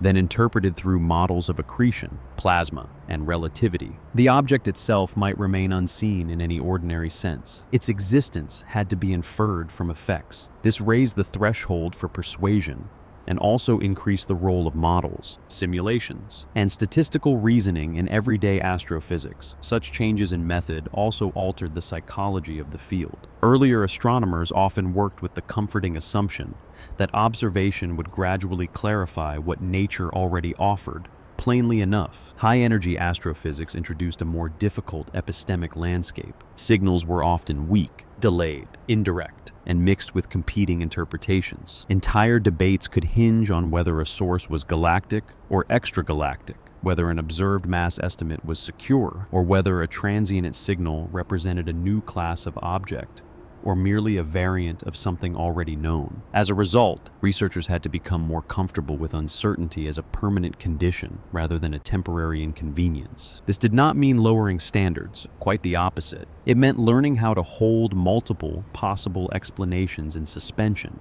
while waiting for better data or sharper theory to narrow the field. Computational methods became essential in this environment, and with them came a further shift in scientific practice. Many of the systems under study, accretion disks, relativistic jets, compact binary mergers, and space-time geometries near strong gravity, are too complex to grasp intuitively in real time. Scientists increasingly relied on numerical simulations, data processing pipelines, and sophisticated statistical tools to model behavior that could not be directly observed. This did not replace insight. It changed the form insight had to take. The scientist at the blackboard was joined by the scientist at the terminal, the instrument console, and the collaborative meeting table. The map was no longer drawn by isolated observation or pure theory alone, but by a circulating exchange between equations, software, detectors, and interpretation. Even so, chance never disappeared from the process. Some discoveries were made because a source happened to flare at the right time. Others depended on archival data being reconsidered from a new angle. Some required technologies that happened to exist because of other scientific or political priorities. The image of science as a wholly linear accumulation of facts does not survive close inspection here. The map of the deadliest universe emerged through a strange mixture of structure and accident. There were long stretches of disciplined work, but there were also fortunate misdirections, overlooked clues, and findings whose importance was not recognized until much later. This does not make the map less trustworthy. It makes it more human. Knowledge is often built from a combination of method and contingency, and the most durable discoveries are sometimes those that begin by looking like interruptions. What gradually unified all these scattered efforts was not a single institution or personality, but a new sense of coherence about the universe itself. White dwarfs, neutron stars, quasars, X-ray sources, gamma-ray bursts, and supermassive black holes had once seemed like separate problems, discovered by separate means. Over time, they came to be understood as connected expressions of common physical principles, especially gravity, collapse, accretion, and the behavior of matter under extreme conditions. This unification did not erase the differences among the objects. It revealed the logic that linked them. The map became more than a catalog.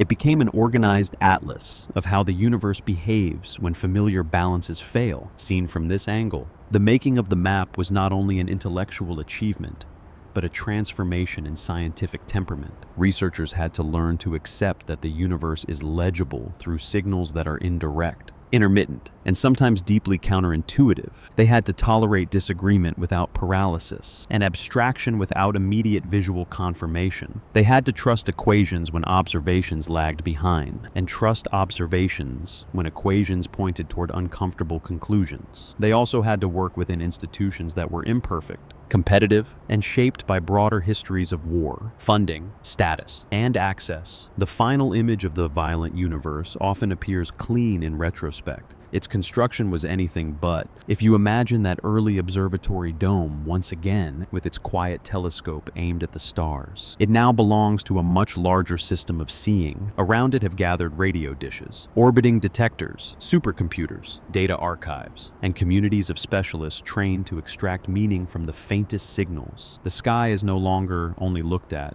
It is listened to, measured, decoded, and modeled across forms of radiation no human eye could ever perceive directly. The map that results is not simply a reflection of what the universe is. It is also a record of the tools, institutions, errors, and forms of patience through which human beings learned how to ask better questions of the dark. And once those questions had been asked well enough, the final step was not to discover a new object or theory, but to see the map itself as a whole, to understand what kind of universe it described, and what it means to live in a cosmos whose most dangerous places are also among its most illuminating.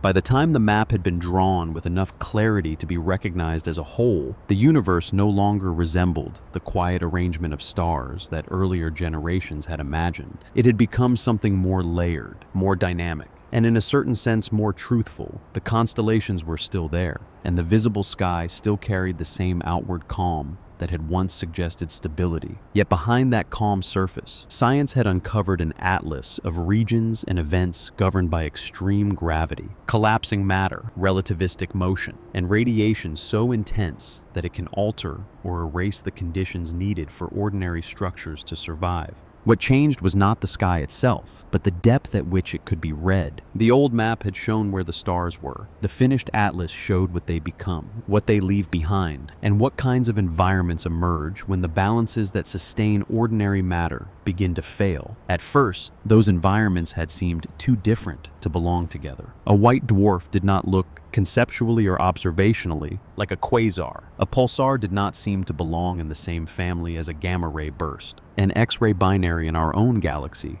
appeared to occupy a different scale of reality from a supermassive black hole in the center of a distant active galaxy. Yet over time, the connections became too strong to ignore. Each of these objects or events arose from a small set of recurring principles. Matter falls under gravity. Pressure resists collapse, but only up to certain limits. Rotation and magnetic fields redirect energy into beams, disks, and jets. When matter is compressed or accelerated far enough, it enters regimes where familiar behavior gives way to more extreme forms. The atlas became coherent because the universe itself was coherent. The same laws, acting under different conditions, produced a family of dangerous places that were not random anomalies, but natural outcomes of cosmic evolution. In that larger framework, white dwarfs came to mark one end of a spectrum. They are not the deadliest objects in the universe, but they matter because they show where the story begins to diverge from ordinary intuition. A white dwarf is already a reminder that a star does not simply burn and fade. It leaves behind a remnant supported not by heat, but by quantum pressure, a compact object whose density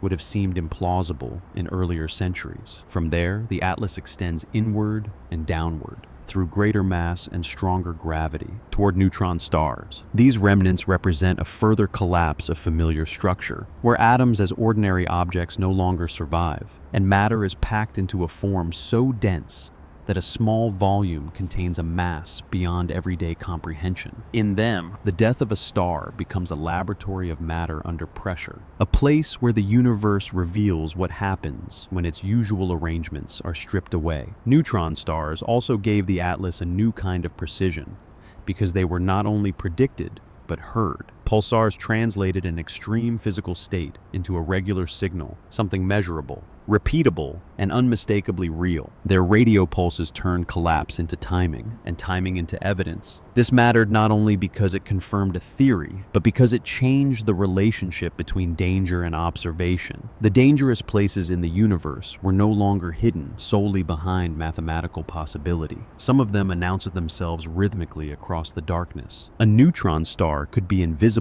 in the optical sense, and still become one of the most precise clocks known to science. That union of violence and order became one of the great themes of the atlas. The most extreme remnants were not always chaotic. Sometimes they were stable enough to become instruments for measuring the structure of space-time itself. From neutron stars, the atlas widened outward into the environments around black holes, where the danger was no longer only the compact object, but the process of falling toward it. Black holes redefined the map because they made gravity itself the central actor. In a white dwarf or neutron star, matter remains present in an unfamiliar form. In a black hole, the defining feature is the horizon, a boundary beyond which return is impossible. Yet the black hole does not reveal itself through emptiness alone. It becomes visible through the matter gathered into its vicinity, heated in accretion disks, accelerated into jets, and converted into radiation before crossing the point of no return. This was one of the most important insights in the history of modern astrophysics. The darkest objects in the universe could be detected, not despite their darkness, but because of the violence they imposed on their surroundings. The atlas therefore had to include not only the object itself, but the entire zone of influence around it: the disk, the jet, the X-ray emission, the distorted paths of nearby light, and the orbital behavior of companion stars. Once that logic was accepted, quasars and active galactic nuclei stopped looking like separate mysteries and became large-scale expressions of the same underlying structure. A quasar is not simply a bright point in the distance. It is evidence that a galaxy can organize enormous quantities of matter around a central engine so compact and so efficient that its energy output rivals that of billions of stars. The brilliance that once puzzled observers turned out to be one of the clearest signs that gravitational infall can outcompete nuclear burning as a source of power. This was a major revision of cosmic intuition. For much of scientific history, stars were the default image of energy in the universe. Quasars showed that under the right conditions, the most luminous beacons are not stars at all, but matter destroying its own orbital freedom around a black hole. In the finished atlas, this meant that the centers of galaxies had to be redrawn. They were no longer passive gathering points of stars. They were engines, sometimes quiet, sometimes violent, capable of influencing the growth and structure of the galaxies around them. The atlas also had to make room for events rather than objects. And here, supernovae and gamma ray bursts forced another expansion of scale. A supernova marked the catastrophic end of a massive star, but it also served as a doorway in the map, a transition between an ordinary stellar life and the birth of a compact remnant. In some cases, the result is a neutron star. In others, collapse may continue toward a black hole. What mattered in the larger structure of the atlas was that destruction became productive. The death of one star enriched surrounding space with heavier elements, altered local conditions, and created the remnants that would later become some of the most dangerous entities in the cosmos. A gamma ray burst intensified that logic further. It represented not a stable place, but a brief alignment of collapse, energy release, and relativistic motion so extreme that it could outshine entire galaxies for a moment. Here, the universe displayed its capacity for suddenness. Not all danger is long-lived. Some of the most destructive episodes occur in seconds, and are known only because their signals cross immense distances to reach us. With these pieces in place, the finished atlas acquired both structure and texture. It contained remnants, engines, jets, radiation fields, and transient catastrophes. It included the compact interiors of stellar corpses and the active centers of galaxies. It joined the local and the cosmological, the steady and the explosive. Most importantly, it showed that danger in the universe is not accidental. It is woven into the same processes that build complexity. The heavy elements required for planets and life are forged in stars and dispersed by violent deaths. The galaxies that host stable stellar systems are shaped in part by the activity of central black holes. The radiation that makes certain regions deadly also carries the information that allows them to be understood. Again and again, the atlas revealed a pattern in which destructive processes and explanatory power arose together. The places most hostile to ordinary forms of structure were also the places where the universe most clearly disclosed the depth of its laws. This made the philosophical significance of the atlas difficult to avoid. Earlier cosmologies often separated beauty from danger, order from violence, or permanence from change. The modern scientific view does not support those divisions so neatly. The same universe that allows long periods of stability also produces collapse, eruption, and radical transformation. It is not cruel in any human sense, but it is indifferent to the persistence of familiar forms. In that indifference lies one of the deepest lessons of the map. Human scale and cosmic scale are not aligned. A region can be magnificent in structure and utterly destructive in effect. A process can be mathematically elegant and physically devastating. The deadliest places in the universe do not sit outside order. They are among its clearest expressions. Yet if the atlas altered the emotional tone of the cosmos, it also deepened the meaning of scientific curiosity. The point of this map was never only to catalog threats. It was to understand what the universe becomes when its own principles are pushed to their extremes. The finished atlas showed that inquiry can move into regions where direct intuition fails and still produce real knowledge. This required equations, detectors, simulations, and decades of patient interpretation. But beneath all of that was something simpler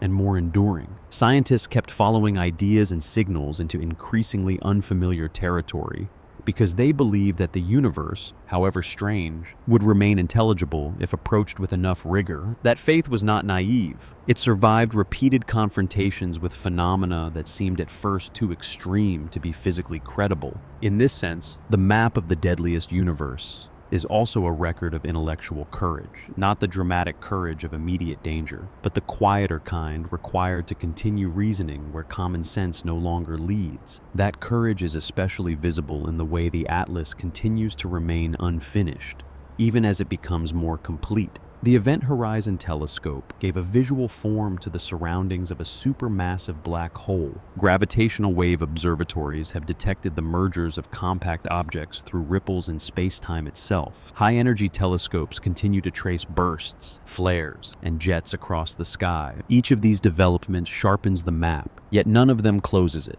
Black holes still sit at the intersection of relativity and quantum theory, where the information problem and the need for a deeper account of space-time remain unresolved. Neutron stars still challenge nuclear theory at densities that cannot be reproduced on Earth. Gamma-ray bursts still demand careful interpretation, when each event carries its own geometry, environment, and history. The finished atlas, then, is finished only in a particular sense. It is finished enough to reveal the overall terrain, but not enough to eliminate the unknown regions within it. If you imagine looking up now from a quiet observatory dome, the stars would still appear as they did to earlier observers, calm points arranged across a dark field. Nothing in the naked sky would announce how much had changed in human understanding. The familiar constellations would not reveal where a neutron star is spinning, where a black hole is feeding, where a burst has just erupted in a distant galaxy, or where a central engine is regulating the future of an entire galactic system. And yet all of that is there. Folded into the darkness, the atlas does not replace the sky. It overlays it with meaning,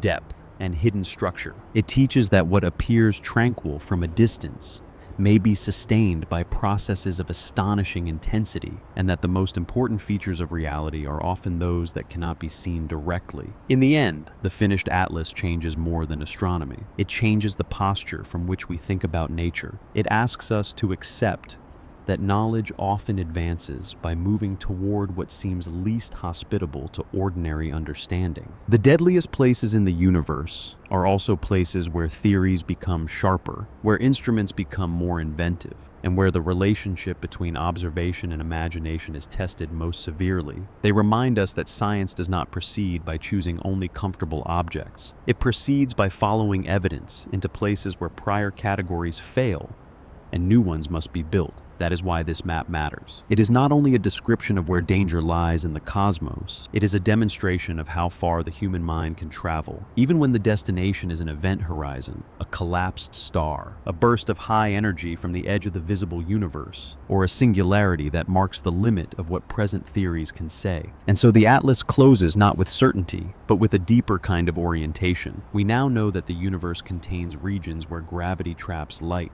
where matter is crushed beyond ordinary structure, where radiation can sterilize worlds, and where entire galaxies are shaped by invisible engines. We know that these are not exceptions standing outside the laws of nature, but outcomes written into those laws from the beginning. And we know, too, that every time science has approached one of these regions closely enough to understand it, the result has not been the end of the story, but the beginning of another question. The map is complete enough to transform our view of the cosmos, and incomplete enough to keep wonder alive.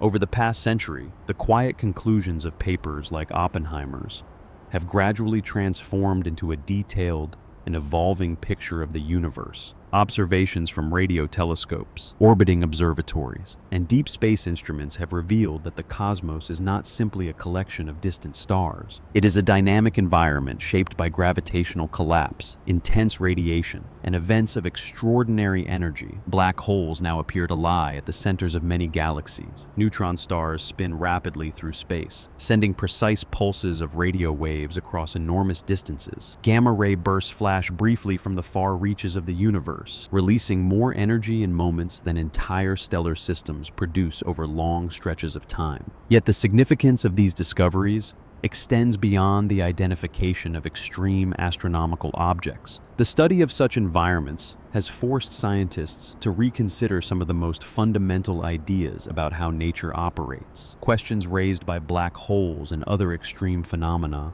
now sit at the intersection of relativity, quantum mechanics, and the study of cosmic evolution. In laboratories on Earth and observatories in orbit, researchers continue to test theories that attempt to describe how matter behaves under conditions far beyond everyday experience. When you step outside on a clear night and look upward, the stars still appear calm and steady. Their light arrives quietly after traveling across vast distances of space, but hidden within that tranquil view is a far more complex universe than earlier generations could have imagined. The deadliest places in the cosmos remind us that discovery often begins with a simple question, an unexpected signal, or an equation whose implications are not immediately understood. The search to interpret those clues continues, and with each new insight, the map of the universe grows a little clearer, inviting us to keep asking what else might still be waiting in the darkness.